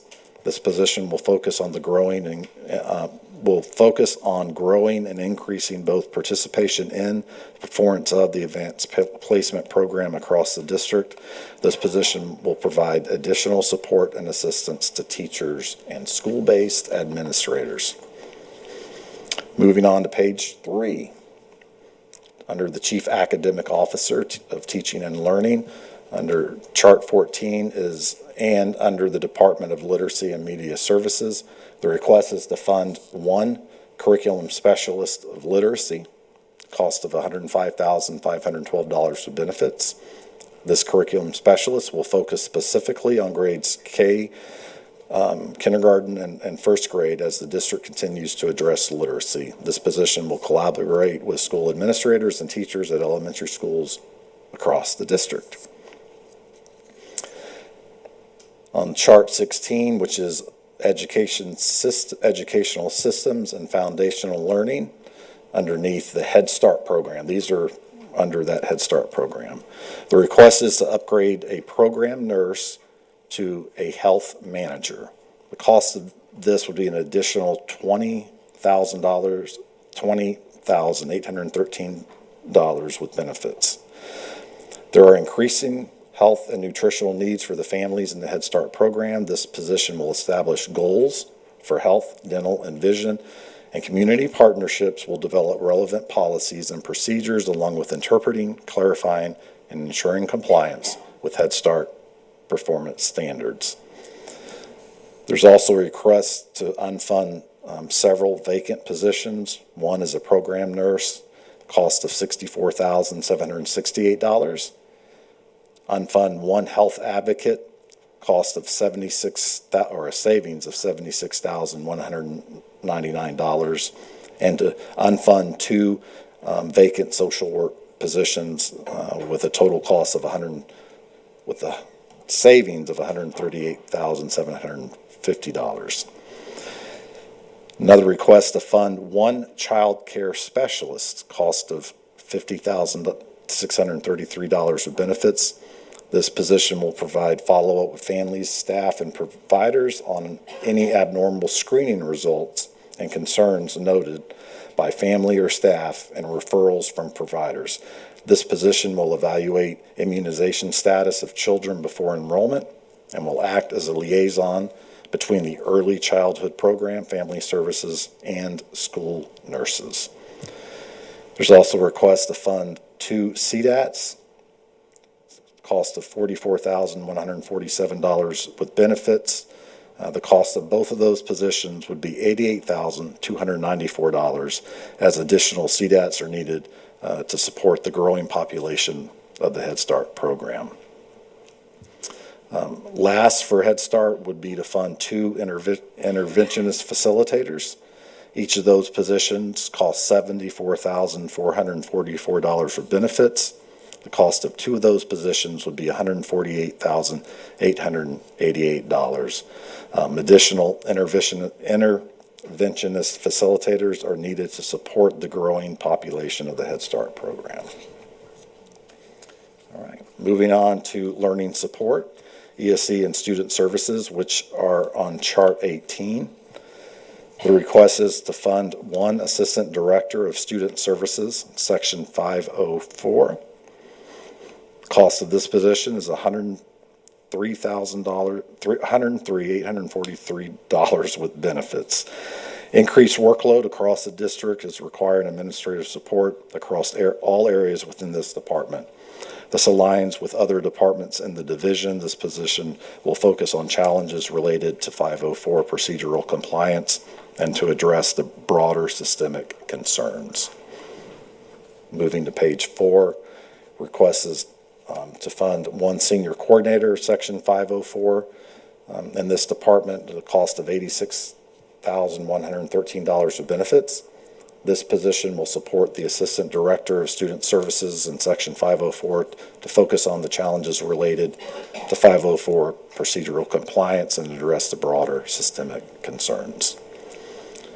Next, you'll see a request to fund a Secretary 2 position in the area of prevention, health, and wellness at a cost of $47,625 with benefits. This position will support the health and wellness services programs housed at the Mark Wilcott Center, including the Phoenix program.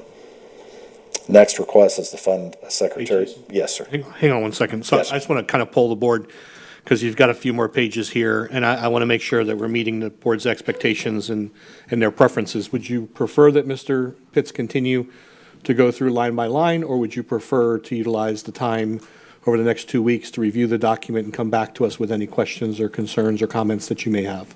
Or if there are specific positions on here you'd like to discuss now, I just would like to kind of unofficially poll the board to see what your preference is. So, Ms. Fields?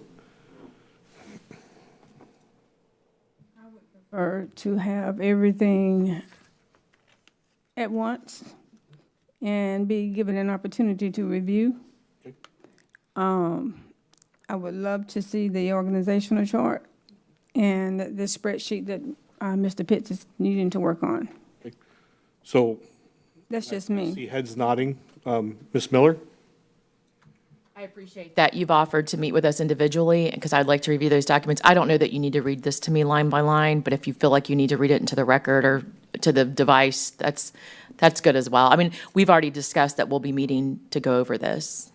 That's, I don't feel the need to do that, to go line by line, and I would. Let me just go through the list of remaining questions or speakers. Mr. Sharpless? I just wanted to ask a question on the process. So is this all the staff updates that you're planning on submitting to us in this one document, or is there going to be multiple rounds of this, or I just want to hear from It you? is likely that you'll see 2 more presentations of some other departments. This is not the entire district reorg. We may be able to do that in just one additional presentation. It just depends on how much information is included, but there Do will you have an be, idea of a timeline on that, or when we might at get? the next 2 work sessions. Okay. Yes, it'll all be it'll done be within the next- successive. It'll be successive in the next 2 work sessions. Okay. That's all I had. It's the only question I really had. So. Yes, sir. Ms. Miller, I had you, but I don't know if you've already commented. Okay. Ms. Wyatt? Comments were similar. I just wanted to ask, is the thought that we'll be able to, and I think you said this in your email earlier, but I want to make sure I'm correct in that. The thought is that we would be able to bring these back to back at the end of August? That is my request. There's a handful of these positions that we really want to get And those were the positions at the beginning that we, Right. especially like the dropout prevention, that we want to try to get here in schools at the beginning of the school year. That is the intention. Thank you. And then when do you think we'll have the spreadsheet and org chart? Do you have any? We'll have it by the end of this week. Okay, perfect. Thank you. Yes, I am good with you not reading it to me line by line unless you just feel very strongly pulled to do that. I'm excited not to have to read it line by line. Okay, So. good. And again, this is not meant in any way to be disingenuous or disrespectful, Mr. Pitts and the team and the work that's been done, but the reality of it is the board is well-equipped over the next 2 to 6 weeks to review each document. To Ms. Fields' point, I know, and we've talked about this before, she likes a very comprehensive overview of everything. Make sure we've dotted our i's, crossed our t's, positions aren't being met, aren't being missed. I think it's important for us to, and Mr. Pitts will talk a little bit further about ensuring that we delineate a little bit more clearly in the org chart unfunded positions and then funding of positions so that you're able to clearly see those changes in there as well. The one thing that's missing from each of these is the funding source as well. Not all of these will be funded from the general budget. They will come from a variety of either general budget, federal funds, or other funds that we receive. So it's important to me that you have that information, because when you look at it, and when the community looks at it, it doesn't look like $7 million in additional positions, because that's not what it is. Number one, let me be clear. It's nowhere even close to $7 million in positions. I just plucked a number out of the air. But the process has taken several months. Mr. Pitts, Mr. Warren, and others have met with every single department and have tried to find a balance between wants and needs, which is always difficult. Everybody has a need. Everybody has a want. So being able to filter between those and ensure that we're able to operate in a fiscally responsible manner, also knowing that we want to do the best we can to address salary needs of our staff across the board as well. So it's a balance that we have, and a lot of work that's been put into this. I want to say thank you. So, all right, Mr. Pitts, anything else? One thing that I did forget to mention at the very beginning, one of the issues that we're having here at the district office, as you may have noticed over the last couple of years, is the lack of space. So although we have the ability to fund some additional positions here at the district office, we, over the next couple of years, will really need to address space here at the district. So that's another reason why this is not all coming at once, as we are just trying to find space for the potential positions here at the district office at Jim Miles and in other areas of the county. I forgot to mention that at the very beginning. Other than that, thank you. Thank you, sir. Board members, the next 3 items are informational items. It's the donation report, it's the 2024 financial statements, and it's the grant management report. If there are no specific questions about any of those items, I will turn it over for board agenda review. Thank you, Superintendent. School board members, if we could at this time, I would like us to go over our agenda for this evening before we get to our old business and new business. So if you want to go ahead and access your agenda for tonight, and we will start. So basically, really looking for some feedback and questions as it relates to sections A through C. And then we're going to go sections D through H.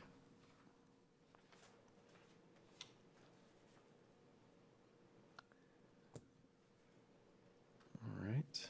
And then I and J.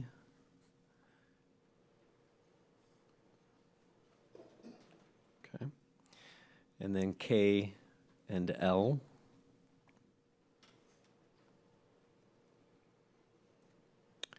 All right. Sections M through O. Ms. Wyatt, you are recognized. I apologize because I meant to do this earlier, but I need to pull 07 from the agenda because I need to abstain, and I'll fill out the paperwork with Wes as necessary. All right. And that one in particular, I just wanted to bring that one forward. I was going to ask Superintendent Hyde just to make note. when we were talking about legacy contracts, right? A discussion around every 3 years, potentially going out for bid, a competitive bid on some of those. And then maybe you could speak to that at that point when we go through the, I guess, action item. Yes, sir. Because I have an update for you and the board. Okay, great, thank you.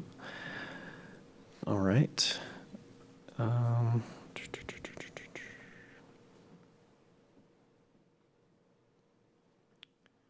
And you'll notice also in O, I have filled out the paperwork for the dual enrollment articulation agreement with Florida Southern College already, so. Mr. Bridges, I know in the past, as Mr. Sharpless has had to go through that similar process, it remained in consent because, as what you noted, I forget, in June's meeting, I wanted to go back to that, but do you feel that item needs to be removed and moved to the action item? So basically, it's articulation agreement with Florida Southern College. I've filled out the appropriate paperwork to make sure there's no conflict of interest. It really is better when we have an item that a board member needs to abstain from. If you can do it either way, but to me, the smart thing is just pull it for separate vote, which puts it on the action agenda. Sounds great. Got that? All right. And I'm excited about that one, so well done. Thank you, Ms. Winchester. All right, now we are moving down to our action agenda items for tonight. And Mr. Sharpless, you're recognized. First, just want to say I'm pretty sure when I did the when I abstained from the articulation with Warner, it was on an action agenda item. I remember that. But specifically P2, I was curious if anyone could comment to why that is not a consent agenda item and why that is a action agenda item. Why we would be moving them? Yeah, but why would? You don't have to vote against the rest of the consent agenda. No, I'm sorry. The P2, the fire loss, Winter Haven High School. Why is that not a consent agenda item? I'm going to be honest, it's here right now, from my understanding, based off transparency and a need for us to possibly have any discussion, or because some board members may recall what took place and what transpired and the timeline in which it occurred. Others may not, because it was not necessarily a school in their district. So just for the sake of transparency, rather than put it on consent, I felt the need and the team felt the need to go ahead and put it here. But if that's not the interest of the board in the future, and that did not come out right, we can have a discussion about, which items can and cannot. But I typically go through the agenda review, and I don't think we had a concern with it. Again, it's just a transparency. That's all. I was just curious of the rationale. It's taken a long time to get to this point. Anytime there's any question, it's always better to err on the side of putting it on the action agenda. You can never have too much conversation, but you can have too little. Understood. Thank you. Thank you. Thank you, Mr. Sharpless. Ms. Miller, you are recognized. Chair Allen, I just want to say on that particular agenda item, the community had a lot of input on it because of the delay and and what they felt the delay to the response to that fire was. And you had just mentioned insurance, so it may do good for us for transparency to talk about that in the comment section of that vote. Thank you. All right, very good. You'll notice also P3, I've got the half-cent sales tax. I plan to read that bio in the record. But I also do have, just for everyone, an update on how many committee appointments are remaining that are vacant by district number. So I'll pass that around as well. All right, so Ms. Miller, you have more? Chair Allen, regarding the committee, we had talked about discussing that with the process. Superintendent had sent something out. Do you remember sending that out about the charter? Just to have a process of how those committee assignments, how that happens. Do you have an update on that, or do you know that we have that today? We can save that when we talk about the board manual. It'll be a good opportunity to address that. Thank you. All right, very good. We're going to be looking at the revised general counsel job description here momentarily as well. So now I'm moving down to the public hearing. This is letter Q. I will read all the policy numbers into the record as well tonight. We will not be voting on it within that section, as typical in our new procedure. All right, then we have a superintendent's report, and then we'll move to the attorney's report. Mr. Bridges, looks like you've got several items for us tonight. Yes, sir, and I'll go ahead and run these down. Of course, the first two are just have to do with authority to advertise for public hearings. The third item that you see there, as you know, the district went out for bids or for proposals on health care. And when we did so, we drew a protest. That is not surprising when you have an acquisition, a contract of this size, typically with a single vendor. That's high stakes, and you tend to draw protests in those because obviously if you're unsuccessful, you get nothing. It's also not unusual to have an incumbent, as we did here, file protest, just because the longer that contract goes on, the better they like it. But in this case, we drew a protest, and we went through the process. And as you mentioned earlier, we had they had 3 days after the posting of the notice of award to file their notice of intent to protest, and then 10 days to file their formal protest and the bond that is required. And they did those things. We then moved to the informal resolution process, and we had a very productive meeting, but we did not resolve it. And we went ahead and forwarded it to DOA for the assignment of an administrative law judge, who set a status conference meeting. And prior to that meeting, we received notice that they had moved to dismiss their complaint, their protest. So at this point, when they filed their protest, one of the things that happens automatically is the district may not take any further action consistent with making the award until the protest is resolved. So the reason that you have both of these items on the agenda tonight and off the attorney's report, that is a little unusual. Typically, we would have had the final order brought from my report tonight, and then the recommendation for award brought to the board at the next board meeting. There's a time crunch here, though, however. We've got to get ready for open enrollment, and we lost a good 6 weeks through the protest process. So there is a time constraint, and I was asked to bring both of these items tonight back to back. The critical thing is that you have to adopt the final order before you make the award. That's what ends the stay against further action. So that comes off of my report, and logically, as a result, instead of putting the recommendation for award on the agenda for next week, we just slotted it in after the final order on my report. So that's why we're doing it that way. And if you have any questions about that, I'll be happy to answer them. All right. I would like to compliment our procurement staff and our risk management staff. This was a big lift. This was a big lift, and hours and hours and hours of work to get that, not only the proposal and to the point of recommendation for award, but when we got the notice of protest, everybody drops what they're doing, and that's what you work on until the protest is resolved. And this is a great team. Thank you, Mr. Bridges. Yes, sir. All right, and then moving down to letter T, we have the auditor's report, and Ms. Matthews will be bringing something forward to us that will require a vote from the board as well.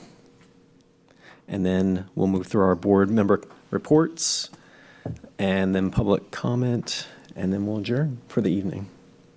All right. I see no other comments at this point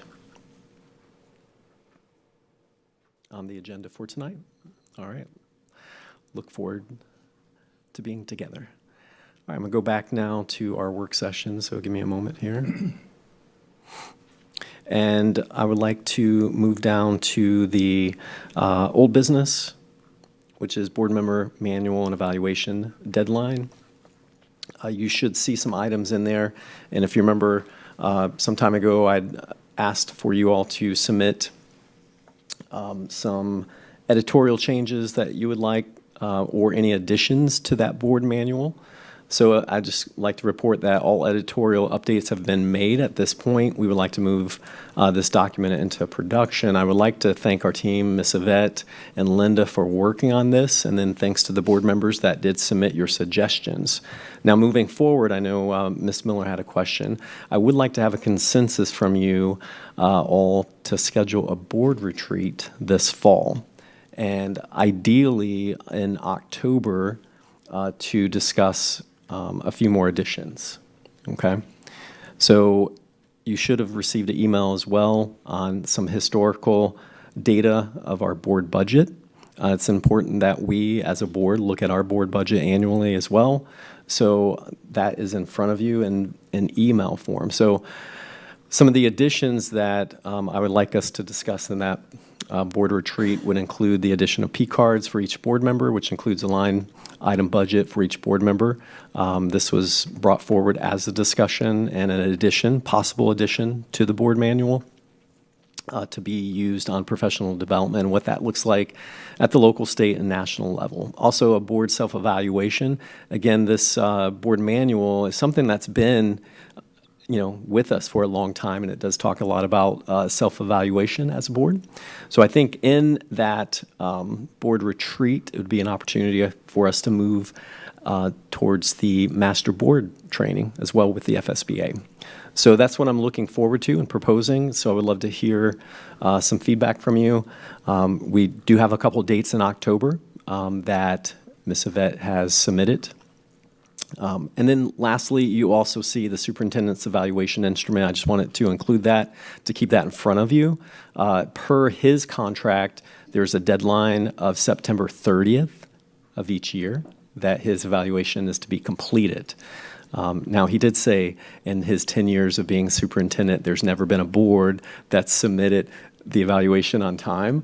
I would love for us to break that precedent. So that instrument is in front of you just as a reminder, and that deadline that was noted in his contract is now in our board manual as well. So September 30th is that deadline. So basically, you see his instrument there. That's going to be moved into our SharePoint and be dispersed to you very soon. The other thing that we added was the job description for the school board office. That would be Ms. Yvette's position and Linda's. And then you also have paper form in front of you what that looks like. So that evaluation tool that will be used is based off of her current job description. So I want to bring that your way as well. All right, any comments on the board manual that's there? And again, this will be, as Ms. Miller mentioned, we'd like to really solidify some written documentation for our committee work.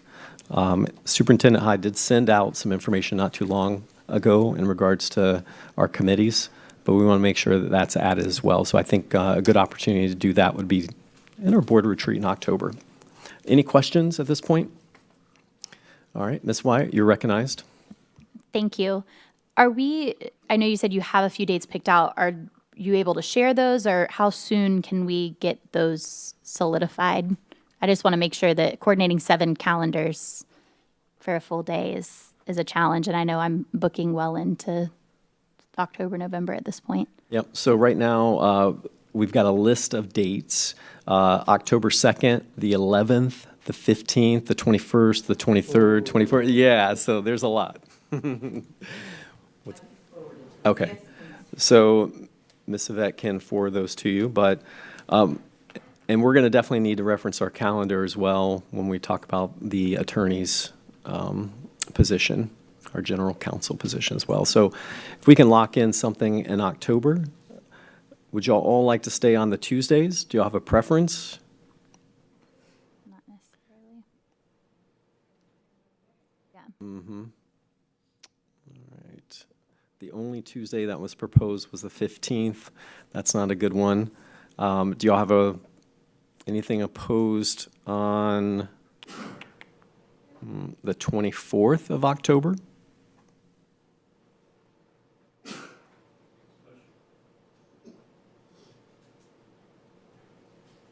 So October 24th is, okay, all right. That would actually be a Thursday. Yes, ma'am. What would be the time for that? Probably be a 9 a.m. start. We had talked, superintendent and I had talked about a half day, at least. I've got a reunion coming up in New York, but I've got to double check the dates on it. All right. So if we could do a save the date on that, would be great. All right, October 24th. Very good. Any other comments, Ms. Wyatt? If not, I'll move on. Oh, sorry. Additionally with the budget, if just, are you saying you want, because we need to approve that, it sounds like sooner than October. Is that something we need to talk about sooner than then, or? Yeah, there's not, I mean, the budgets are, it's a rolling, and we have some, in email form, the potential to allocate a certain amount per board member. I don't want to rush on it at this point, so I think it would be an opportunity for us to continue what we're doing with our budget, and then discuss how that's going to be played out from a policy standpoint in October. Okay. Is that, in the meantime, is it possible for us to get what we currently spend our dues and fees on? One of the things that we've talked about quite a bit is there's conferences that we've always gone to just because that's what we've always gone to. And I think there's several of us that are interested in exploring other opportunities outside from the organizations that we've historically done everything through. So making sure that, I know FSBA is a pretty good chunk in dues. Where is that at right now and what's still available around that? I guess where is the money go? If we can get more of a breakdown of where those actual dues and services are, because we may honestly find that there's some things that none of us are taking advantage of, and we've just been paying them, which I hope is not the case. But I want to make sure that that we know where we have dues and memberships. Mm-hmm. Okay. All right, Ms. Wyatt, thank you. Anything else? I'm sorry. All right, Mr. Sharpless? Is that information we can get? Well, yeah, we'll work on that and get that to you. Yep. Mr. Sharpless? I was wondering if we can get some sort of document that shows just the revisions to the board manual. What are the new things we're bringing in? Just a kind of a summary document. It would help me out. Okay, great. Thank you, Mr. Sharpless. Ms. Fields, you're recognized. I wanted to know, when are we going to have an agenda? And it's been a while since we've actually had a board retreat. And are we going to cover the role and responsibilities of the board members versus the superintendent? And are we going to have discussion at that time as it relates to the revisions to the board manual, as Mr. Sharpless just referenced? I think that's pretty much what he's thinking, and so am I. Great. Yeah, so superintendent and I had mentioned that it'd be beneficial to us to go through the master board training, which is offered by Florida School Board Association, so we can work on what their agenda is for that day and get that out to you. And yes, I already sent out the summary of the changes that we're moving forward with, the editorial changes, but I'll make sure you get that earlier. It just wasn't in this agenda item in regards to those editorial changes that were made. And then, and again, we'll work on those other additions during that retreat as well. Thank you, Ms. Fields. Ms. Miller? Thank you. I just had a couple of things. One, we're doing this in October, and then we'll have at least one new board member within 2 weeks or 3 weeks from that. So I hate for that person to miss out, or those people to miss out on this if we don't schedule another retreat for a while. So that's a concern, because then we'll have to catch them up on all the things that were discussed. I don't know if you want to look at after the election to do this, or if you still want to do it and then the one person wouldn't have the information. I'm not sure. It's not affecting me, but I just thought of that.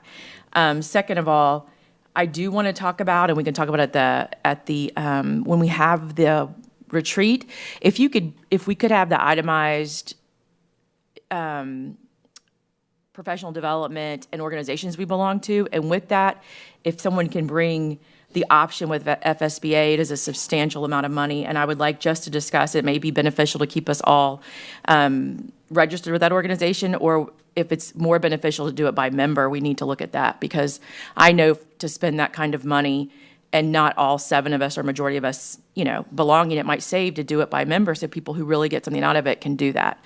So I'd like to have that at the retreat as well. But I don't know, it's the board's decision, but I don't know about if the election if that will affect the retreat to have it ahead of time. Right, so the discussion that superintendent and I had on that particular note was that we would invite Okay. for that board retreat. And, the itemized PD, I think that's a bigger discussion. I know what my opinion is on that, and, I would love to hear from everybody else, but I think we should all be attached to that state agency in the association, because I don't think there's any other association that is so fixated on education in particular, but, and we can talk about that. All right, thank you. I would point out that in the event of a runoff, you'd have to. There's no runoffs. No runoffs. All right. Thank you, board members. All right, now let's move down to new business. This is probably the most pressing from a timeline standpoint. Sorry, I didn't hear what you said. I was going to move us down to new business at this point. Thank you. All right. So what I'd like to do is just give us a brief discussion around what's transpired up to this point. So on June 10th, Mr. Bridges and I met. He personally handed over his retirement letter, and it was shortly after that meeting that he issued an email with the same letter capturing his 26 years of service. So thank you, sir, for those 26. That meeting included John Murphy from Boswell Dunlap, Brian Warren, Jason Pitts, Yvette Vega, and myself. So at this time, I would like to call Mr. Warren up to discuss the items in front of you, which include the updated job description and the proposed timeline. And it's my understanding that Mr. Bridges was consulted on the job description as well and was offering his feedback through this process. So we value your experience, your time of service, so any contributing thoughts would be much appreciated. I'd be happy to, and I would also mention I've spoken with John Murphy. I'd be happy to, and I would also mention I've spoken with John Murphy, and he has indicated a willingness to attend whenever it would be useful to have an objective viewpoint on that. Thank you, Mr. Bridges. Mr. Warren, you're recognized. Thank you. The job description that you see before you was the final job description that you can see in strike-through version that we put together following our meeting with Mr. Bridges July 2nd as well. Mr. Pitts and Mr. Bridges and myself met to review the current job description that did read as school board attorney, and we first sought to change the title of the position. As we've gone through this process and provided a review of other districts, there were actually 6 different district job descriptions that we brought forward that we looked at best practice. So what you're seeing in some of the red line additions are best practice that we took from other job descriptions and incorporated with the counsel of those that you've heard introduced before we arrived here today. If it's the board's pleasure, I'll go through those additions and the changes that you have there before you. The first red letter change is the change from school board attorney to general counsel. And then I will offer that as we get down into the custom job purpose, you'll see that we have quite a good change. We only had one sentence previously, and now there's several. It reads currently, provides proactive legal services to the school board and superintendent on all matters impacting the operation of the school system. Act as the attorney and senior legal advisor for the school board, as well as the general counsel for the school district. Assist board members in the legal performance of their duties, ensuring fair and just discharge of obligations to students, staff, employees, and the public. When you next see the essential functions of this job, in the old job description, while we didn't provide the old one, it was in a narrative form. It was all just runs together. When you look at the formatting of the job descriptions that were reviewed, there's now a bulleted approach to the essential functions. So we embraced that template change and also addressed some changes to language. So if you will look with me now, we'll address essential functions of the job. The first bullet, we struck the old language and added to it. Attends all regular and special school board meetings and workshops and serves as parliamentarian at school board meetings and acts as legal advisor to the school board at all meetings. The second bullet, you can see the stricken language and the new language. Review, conduct, and oversee in-service training on legal issues. The third bullet, the new language would read, reviews and recommends to the school board, superintendent, and policy committee appropriate changes to policies, contracts, and procedures to ensure compliance with applicable federal and state laws and Department of Education rules and policies. Then I won't go through the changes that were not made. Again, just a template change where they were not bulleted before. There was a small red letter change in the first bullet on the second page of 3, where it reads, in a timely manner. That seemed to be a phrase and clause that was in a lot of those that we reviewed. And then if you will look at the very last bullet, which was a brand new bullet language, conducts and oversees legal research, prepares and renders legal opinions, and answers legal questions as requested by the school board, superintendent, and staff in a timely manner. Next, there was no change to non-essential functions of the job. There was no change to knowledge, skills, and abilities. And we did review and change and add some materials under education experience and/or certification license requirements. The second bullet you'll read there speaks to being a member of good standing of the Florida Bar. You will see the,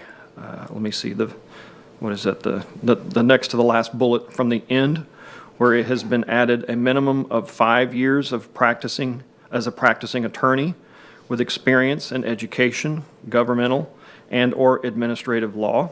And in the very last bullet, Florida Bar certification in education law, city, county, local government law, labor and employment law, or administrative law preferred. And then page 3 is just the work context and physical environment, again with no changes being offered in that regard.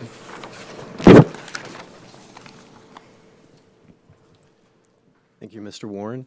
Any questions, feedback at this point on the job description? This is coming back to back tonight, so here's your opportunity. Ms. Miller, you were recognized. Thank you. When I reviewed the job description and the evaluation that's given for our board attorney, and you may feel that it's covered, but one of the areas are the updates on court proceedings that are taking place. So I don't know if we need to describe, like, how, this would be something that person would be reporting on at a, quarterly or however we're doing it now, Wes, but it's not explicit what they'll be telling us, but I think that's one of the major components that we stay up to date on what's happening with cases, because there's so many of them. And I don't know if that needs to be included, or you feel that it's covered in another area. I was going to ask you that, Brian. Thank you. Thank you, Ms. Miller.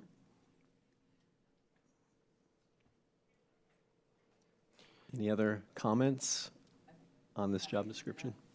I was looking back over the language that's existing that we have before you, and also looking over to Mr. Bridges to see if he had remarks. I will go back to the very last bullet that was added under essential functions of the job. It does state conducts and oversees legal research, which could be drawn into updating on court proceedings. Oversees legal research, prepares and renders legal opinions, and answers legal questions as requested by the board, superintendent, and staff in a timely manner. It's relative, but it's a little bit different. I think you're talking about upcoming and court proceedings that are in process as you're tracking them through. I know, Mr. Bridges, do you have remarks? It would be, I think it would be easy enough to add a bullet to the essential functions that says provides periodic reports concerning litigation to which the school board is a party. Thank you. Would that work? I think so, and that would let them know that that is an expectation, not to meet with, you can meet with individual Sure. members, but as a board, we would all like to. Yeah, so we'll say provide periodic reports concerning litigation to which the school board is currently a party. And that's basically your litigation report? Yes, sir. That you issue to us currently, correct? Okay.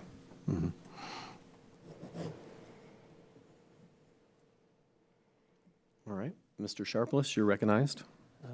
I've got a couple questions. The timeline, I know this is something that's separate. The timeline that is proposed, I just wanted to first ask, do you think that this is an achievable timeline? Is it realistic?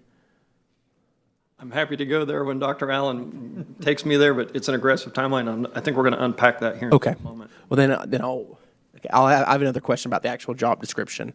Sorry about that, Board Chair. The term, switching it from the actual position title from school board attorney to general counsel, how will we need to also change job description for the district attorney, what Mr. Davis is right now? I mean, how are we going to know that? Previously, it was kind of assumed that Wes was the board's attorney, right? And Chad was more the district's attorney when consulting legal matters. And so I was just curious, with this change, how is that going to be reflective in practice? Or maybe Well, the board has always been my primary client. The office has been referred to as general counsel as long as I've been here. Okay. So the board's always been my primary client, which is a school board attorney function. But the truth is that a great many of the calls that come in, the questions that are asked, the projects that require work, come in from the schools, come in from the administration. So it really is, it's a general counsel function, as regards the entire district. If you wish to have a look at the staff attorney's job description, you certainly may. I have not compared the two, but there's going to be overlap. There's going to be overlap, and frequently, Mr. Davis and I collaborate on things that he has on the front burner. So general counsel takes in a lot of territory. It just means overall that's once again, the board is the primary client, but I can and do provide advice to the superintendent and his staff on a variety of issues. And I think my successor will too. Just there's a squish factor there. Yeah, and I would say Mr. Sharpless is asking a good question that I pondered as well in that. But in general, first of all, yes, the general or the staff attorney, I think it's entitled staff attorney, and you can correct me if I'm wrong, of Chad's description does use language that says school board attorney. So that would have to be updated to reflect whatever the changes are that we make tonight. I just want to make sure that there's not a gray line for that next person, right? This person, whoever that is, works for the board. And that's the important factor to this. Because when we have needs that come up, I think those should be addressed first because we're evaluating and they're working for the board. So I think that's important to keep in mind. So I don't know if changing the title has any bearings where, this is a gray area, I'm general counsel and not the school board attorney. I just want to make sure that that's not an issue as we move through this process. Yes, and one way of addressing that on each job description would be to say words to the effect that the general counsel can provide advice and counsel to the superintendent and staff to the extent it does not create a conflict of interest. There are those times, for instance, when you have the superintendent's attorney prosecuting a personnel decision or a student expulsion. Those are tasks where the board's role is different from the superintendent's. The school board attorney cannot prosecute an employee discipline case and then advise the school board on it. School board attorney cannot prosecute a student expulsion and then turn around and advise the school board, I did a great job. Do what I recommend. Those are inherent conflicts. But the school board attorney, general counsel, can provide advice and counsel to everyone so long as there's no conflict. And we could put the same thing in the, a corresponding language in the staff training job description. And do you have a recommendation, Wes, what that could be? I mean, could it be included in the line where it says provides proactive legal services to the school board and superintendent on all matters impacting the operational or the operation of the school system? We could add a clause or a phrase at the end of that, comma, to the extent there is no conflict of interest. And I think that would cover it. Okay. All right, any other comments, board members, on this job description? All right, very good. So if we can, we'll move to the proposed timeline. And as noted by Mr. Warren, it's going to be very aggressive based on what's proposed. So would love to hear your feedback as well. And after he works through this, I'll give you some more details as well. So first, what we did with the timeline was I listened to the remarks of the board and to Mr. Ridge's departure date being September. And so we squished them as timely as we could to see if we could get that work in a feasible plan. This is an aggressive plan to take us from the first week of July to perhaps the middle of September in a perfect scenario. So I will unpack box by box some of the things that procedurally likely would need to occur. The first week of July, which is a process we've already started, is the review of a job description. We have reviewed the current JD. We've analyzed and compared and updated job duties and required qualifications, and we've reviewed salary ranges as well as part of that process. You'll see the arrow that ticks upward and points toward the end of July. It would be our anticipation upon the direction or suggestion of the board. We're here as a party to assist in any way we can. That would be to post the job. We'd post it for 4 weeks.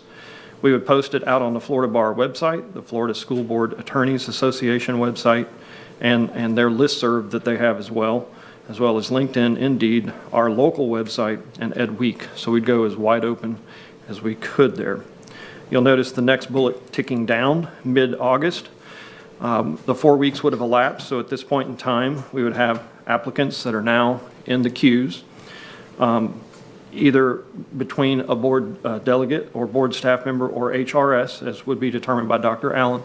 We would review those who applied and provide the list of those who met the minimum requirements for review back to the board. By mid-August, we would then be looking at a list of qualified applicants. That would be a list of qualified applicants that would be eligible to be interviewed, and then Dr. Allen would review the interview process and notification of scheduling and notifying folks of said interviews. Looking at the next bullet ticking down, the end of August, early September would be the time we'd be in a perfect world looking to schedule the interviews. We would propose to have them at the end of August, early September, and then in a perfect scenario, you'd have the selection of a candidate toward the middle of September. All right, thank you, Mr. Warren. So what I'd like to do is translate this infographic into a little bit more tactile for us. So if approved tonight, Mr. Warren, as discussed, could have this go live by tomorrow. I was planning and thinking Thursday. So that would give us a couple extra days in the timeline. So if you note the post for 4 weeks, this was extracted from a lot of the other job descriptions that we looked at, that we felt like this was appropriate timeline, the 4-week window. So that would put us at a close date of around August 22nd. So technically it could be August 20th if it's rolled out tomorrow. So during our August 13th work session, I've asked Superintendent Hyde to give an agenda item to this during that work session so we can discuss the selection process together collectively and determine the rubric used to create a list of qualified candidates. And I've got a couple samples that the FSBA has sent that we can use as a foundational document. Also, we can create a set of questions for each semifinalist and then set a deadline for submission.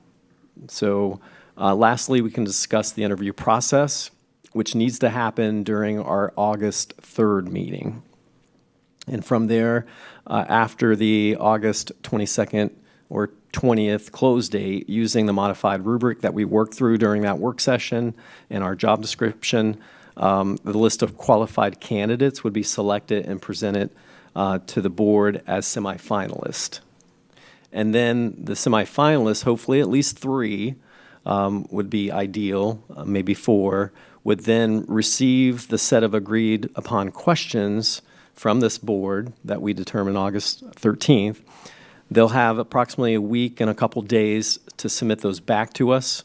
We'll have that to look in preparation for the special meeting on September 3rd. And that's where we would conduct the face-to-face interviews. Okay. And then ideally, we would have time for deliberation, and we could potentially vote, since they would be fresh with us during that special work session or special meeting, we could potentially vote to offer a contract and extend a contract or, to that candidate that night during our meeting. Okay? So that is a compressed timeline, but it's realistic and it can happen. All right. Any questions, Ms. Wyatt? I see you are recognized. I just was going to say, if we could, as soon as we can get it scheduled, would be great, which I have a feeling is where you're leading to. So. All right. Very good. Superintendent Hyde did say that he can give up some of our work session time on that September 3rd. Ideally, I like us to conduct those face-to-face interviews starting at 9 a.m. so we don't carve out too much time from that work session, but that would be a start time. So in essence, you wouldn't be working outside of any other dates, but we would start the face-to-face interviews on that September 3rd at 9 a.m. Already you have a 12:30 work session and a board meeting scheduled that day. So it would just be a slightly earlier start.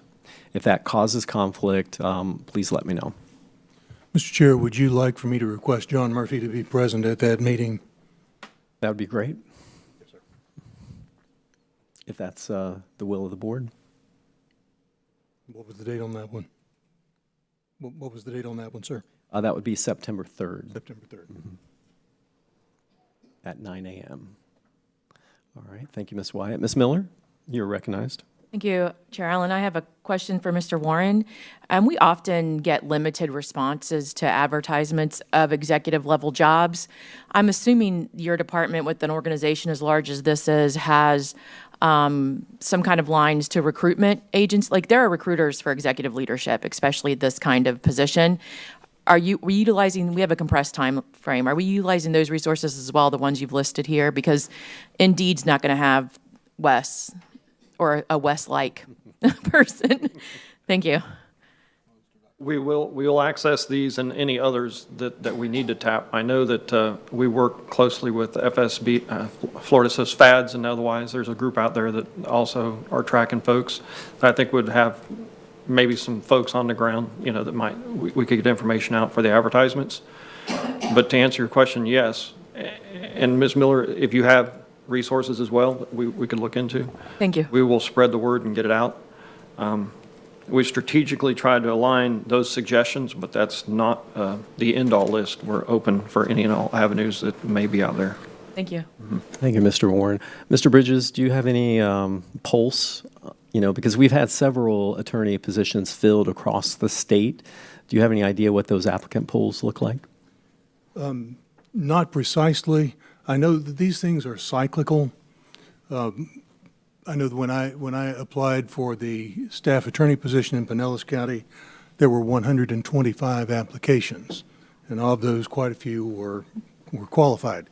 When you move to the general counsel or school board attorney positions, the applicant pool is smaller because you're looking for people who have more experience as executive level attorneys. And once again, I think we've broadened it to include those who have experience in labor law or state or local municipal and county government. So that broadens the pool. But one of the primary areas you're looking for is the assistant and associate school board attorneys in other districts. So they will be advertising not only through the FSBA, but the FSBAA, the Florida School Board Attorneys Association, and that will hit those folks. That will get to the people who are board certified in education law. And I think that Mr. Murphy may be of assistance when it comes to communicating with the municipal attorneys. He, as far as I can tell, he represents every every municipality in Central Florida. But yes, he's got ties there, and I think he could be of assistance on that. We have a few school board attorney positions that are open right now, so there is some competition out there, and that you'll probably need to take that into consideration when you're thinking about salaries and the job classification. Good wisdom. Thank you. Yes, sir. Mr. Bridges. Ms. Fields, you're recognized. That was going to be my question about salaries, making sure that it's competitive. And now that Mr. Bridges has said there are other school districts looking for a general counsel as well, did we do any comparison to see what they are? Osceola just hired at $200,000 for a senior management position. Okay. So we can see that we are under. Yes, ma'am. And then another question that I had is, I don't remember us ever giving candidates questions in advance of the interview. Is that something different and unique that we're doing now? And that I'm not familiar with that practice. Yeah, and again, that's something we can discuss on August 13th. These were recommendations that were brought forward by FSBA and some of their best practices. Okay, thank you. Thank you, Ms. Fields. All right, Ms. Wyatt, you're recognized. Sorry, for the middle of September candidate, selecting the candidate, are you looking at doing that at our school board meeting at the work session in September, and we would just make that a board meeting as well? Because I would think we need to do that at a board meeting, and if so, can we schedule that sooner rather than later? Yeah, so we were looking at September 3rd as being the date that we actually vote on that. We would actually conduct the interviews that morning And vote on it? and vote on it that night. So they would be fresh in our mind, those candidates would be. Okay. All right. Thank you, Ms. Wyatt. Please bear in mind also, any meeting at which there is shortlisting has to be a public meeting. And I don't consider going through and determining who is qualified and who is not to be shortlisting. Okay. That's an objective criteria. Either they have that experience or they do not. But when it comes to racking and stacking relative to each other, those are functions that have to take place in public. All right. Thank you very much. Yes, sir. Mr. Bridges. Ms. Fields, you're recognized. I guess we can talk about this at the August meeting, but I'm not sure if I'm going to be comfortable interviewing people in the morning and then turning around afternoon and making a decision as important as this. So I think that we need to discuss that to see if that's realistic for us to even do. And then, I know that Mr. Bridges is retiring, but I'm sure that Mr. Murphy would be available if we were not able to have that position filled before Mr. Bridges runs off and enjoy his retirement. I'm just saying, I just think we need to be very mindful that we don't need to rush through this process. It's just too important. Just my take. Sure. Thank you, Ms. Fields, for those comments. And I think with the timeline, we were hoping to get a little overlap with Mr. Bridges, but we can discuss that. And there are other dates, to give maybe a 2-week span of overlap that we could consider. Thank you, Ms. Fields. Ms. Wyatt? Thank you. If that's something that I tend to agree with Ms. Fields, that it does give me a little bit of heartburn to plan to interview in the morning and have a decision of who we want to offer it by that evening. if that's, I mean, if we're the only two that have that same heartburn, then it may not be necessary, but would it be worth at least looking at a potential date to have, if we need to, either we want to go and do a second round with the top two candidates or anything like that, to have that time already blocked off on people's calendars before we're 2 weeks out and trying to coordinate 7 people? And the alternative, you could schedule a special board meeting at which you did the interviews and then have it, and then bring it forward at your regular board meeting, regularly scheduled meeting. Yeah, and the only issue I see with that is making sure that we're all there for that voice. But, I mean, if all we need is a quorum, then that perspective, that's missing on that day. And so for us to collectively find a date, I think would be a challenge, but I'm willing to, if that's the will of the board, outside of what's proposed. Obviously, August 13th would be a good opportunity for us to consider that, but if we want to do that now would be the time, because your schedule is going to fill up from now until August 13th. I would like to go ahead, my recommendation would be to put a hold on the calendar for sometime mid-September, even if it's just for a couple hours, that if we feel like we have 2 candidates that we want to do a final round of interviews for and then make a decision, or if it's just to make a decision, or we may on the 3rd think, somebody's really risen to the top, but I'd like to have at least that option, and I'm afraid if we don't look to set aside time now, that we may be in a situation where we don't have that option because we're all already booked for. And that would be a special called for meeting, public meeting to cast that vote, Mr. Bridges, correct? Right. Any meeting that's not currently scheduled would have to be separately advertised, yes, sir. Yeah, so at this point, if you look at your schedule in September, we only have 1 board meeting scheduled. So you do have a work session scheduled, we do, on September 24th. So if the will of the board, I mean, I have concern, I have big concern that that's a long time. I pushed the thing, but I would rather have more time. I'm a little concerned. I didn't think about it until somebody brought up that there might be 2 candidates very close, and then we'd have no time to consider bringing them back, or no time to consider them longer than a few hours. So I would rather have John Murphy. I mean, John's not new to this district. No, He's done this you have a luxury that many districts do not have. 100%. Boswell and Dunlap has represented this district in one capacity or another since before World War II. And when I came here in 1998, John Murphy was new to that law firm, and he assisted in that search at that time. He and Don Wilson had also sat in on some board meetings in the interim after Steve Self was appointed to the bench. So, yeah, you have a group of attorneys over there who are board certified and who are experts in administrative procedure and local government law that can assist, and that gives you the luxury, if you choose, of taking additional time. They are. I spoke with them. They are. These days, they're slammed on the municipal side. City's got a lot going on, but they have indicated that they would be willing and able to assist in that transitionary period to the extent you need them.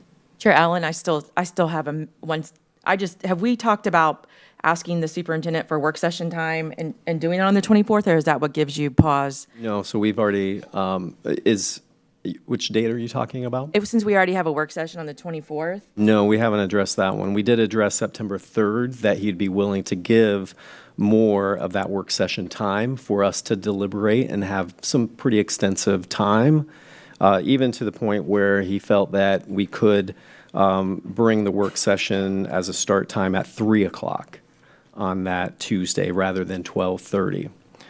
So, I mean, I would like to have a consensus on the board. We've got some opinions on that September 3rd date.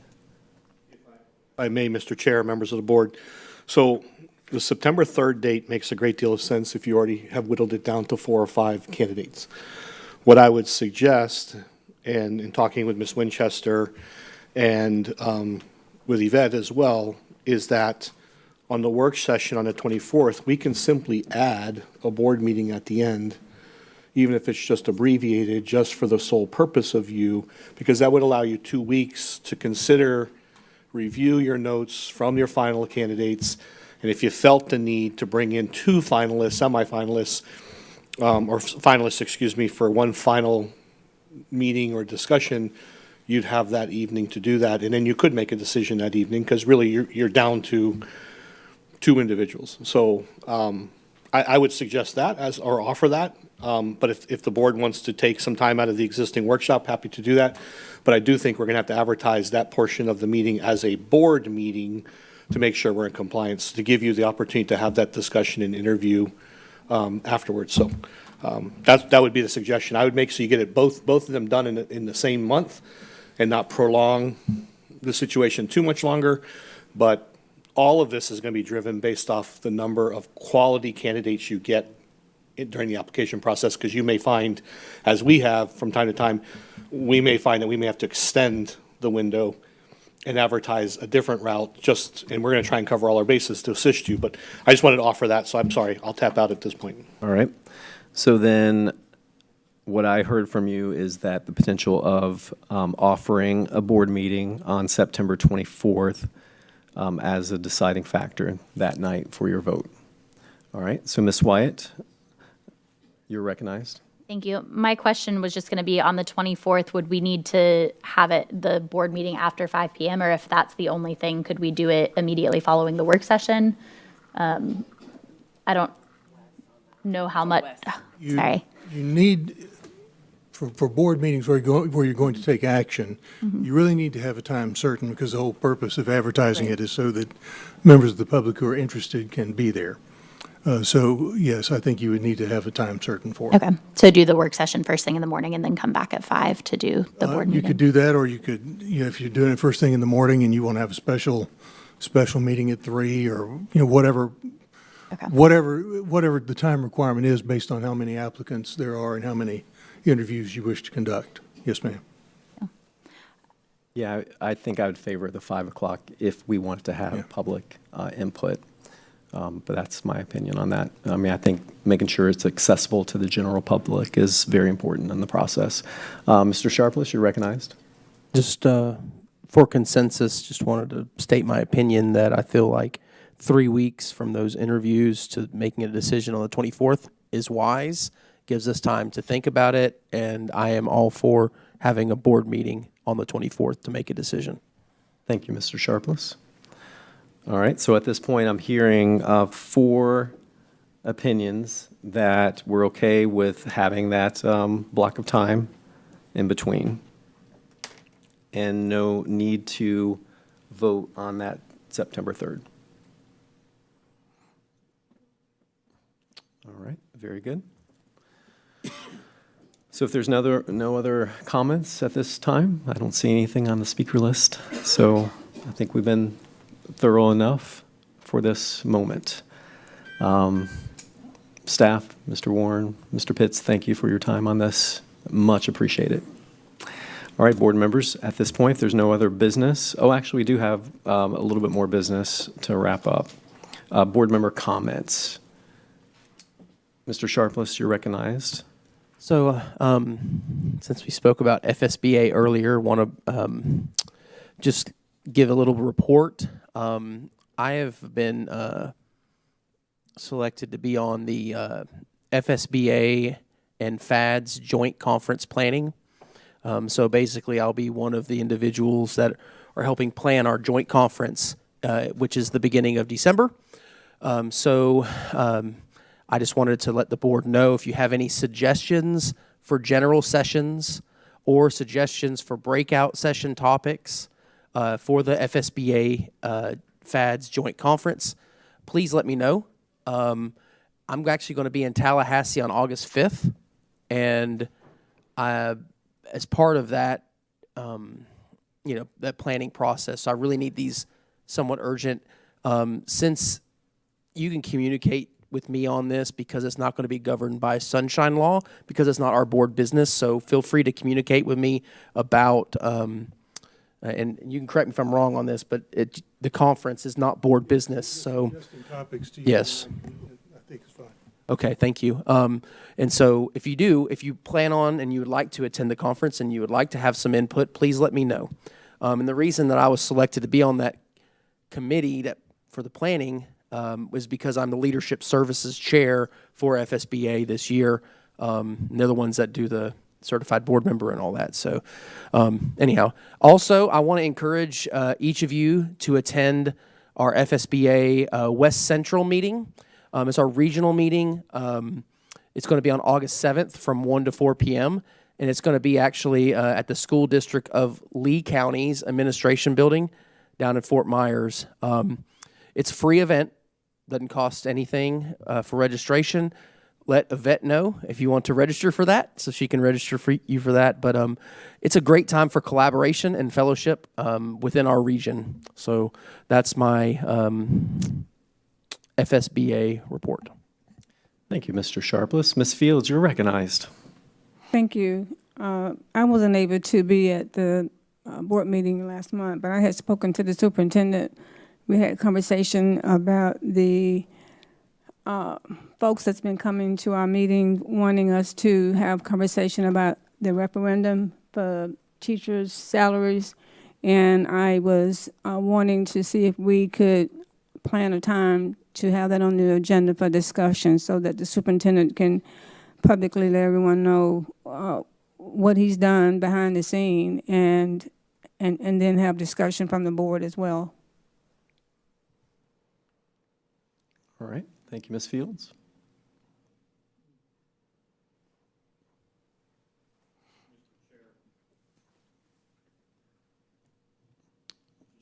Very quick. Superintendent, yes. I apologize, sir. So the next opportunity for that would be on August. I don't know my calendar. Oh, there it is. August 13th. Is that sufficient, Ms. Fields? So I'll put it onto the workshop and we'll have staff here as well to share. Okay. Yes, ma'am. Mr. Chair, your attorney would like to notify you there appears to be a ball on the floor between Mr. Nolte and Mr. Sharpless, and I object to its presence on the floor for liability reasons. So I'm Okay, very hoping good. that can be addressed before anybody stands up. Yeah. That was my stress ball. You threw it at Mr. Sharpless? Yep, indeed. With that, I mean, do y'all have any recommendations then for superintendent on that? Maybe give superintendent some direction on that discussion around the referendum? I mean, now's your opportunity to, if you wanted to give any direction that way.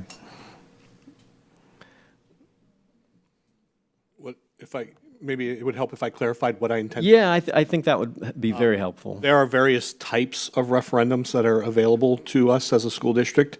So I plan on addressing the two primary types or actually three opportunities that we would have available to us. I'll share the timelines because some are restricted, others are not. And I'll also I could potentially share anticipated revenue based off assumptions that we could make off the known millage rate and things of that nature, so I could have that information for you. I think what most people and individuals need to understand is we can't drive this, and I think that's, to Mrs. Fields' point is we can make an argument for the necessity, but then a PAC or someone else has to step up and help lead this. So just like we did with the half-penny sales tax committee, there are committees that we will have to form, and so it's a complex process. This is not something, and really this was to help address some of the comments that were made at the board at a prior meeting, assumptions that the board was failing to act. This is not a board function. The board can make a recommendation, but as you just saw, we can make a recommendation to place it onto the ballot for the county commissioners, but you just saw a neighboring district where the county commissioners denied that to happen this year. And now they're going to have more than likely a legal battle over it, so we're keeping an eye on that. But it's a very complex process, but we have to talk about how collectively as a community we need to come together to support this if it's a shared initiative and shared interest. So I think, let me cover the types, timelines, major goals and objectives that have to be accomplished, and then talk about and answer any other questions that you all may have. So I think that should give enough context. Sure. And I'd also, one pro tip I would mention is to keep your supervisor of elections involved in the conversation from the very beginning for anything that requires a vote. Thank you, Mr. Bridges. Yeah, I mean, I think, information that I would really like to have, I think would be valuable in the process, is if we look at the coalition, right? That's 15 counties, 15 school districts in our surrounding area. As we look at starting salaries of those and then ending salary of those at the top 5 as far as starting salary and then ending salary, how many of those have a referendum? I think that would be important data for me, and I think would be valuable to our community as well. All right. I see no other comments at this point, and at this point, this meeting will be adjourned. Thank you. I take it we do.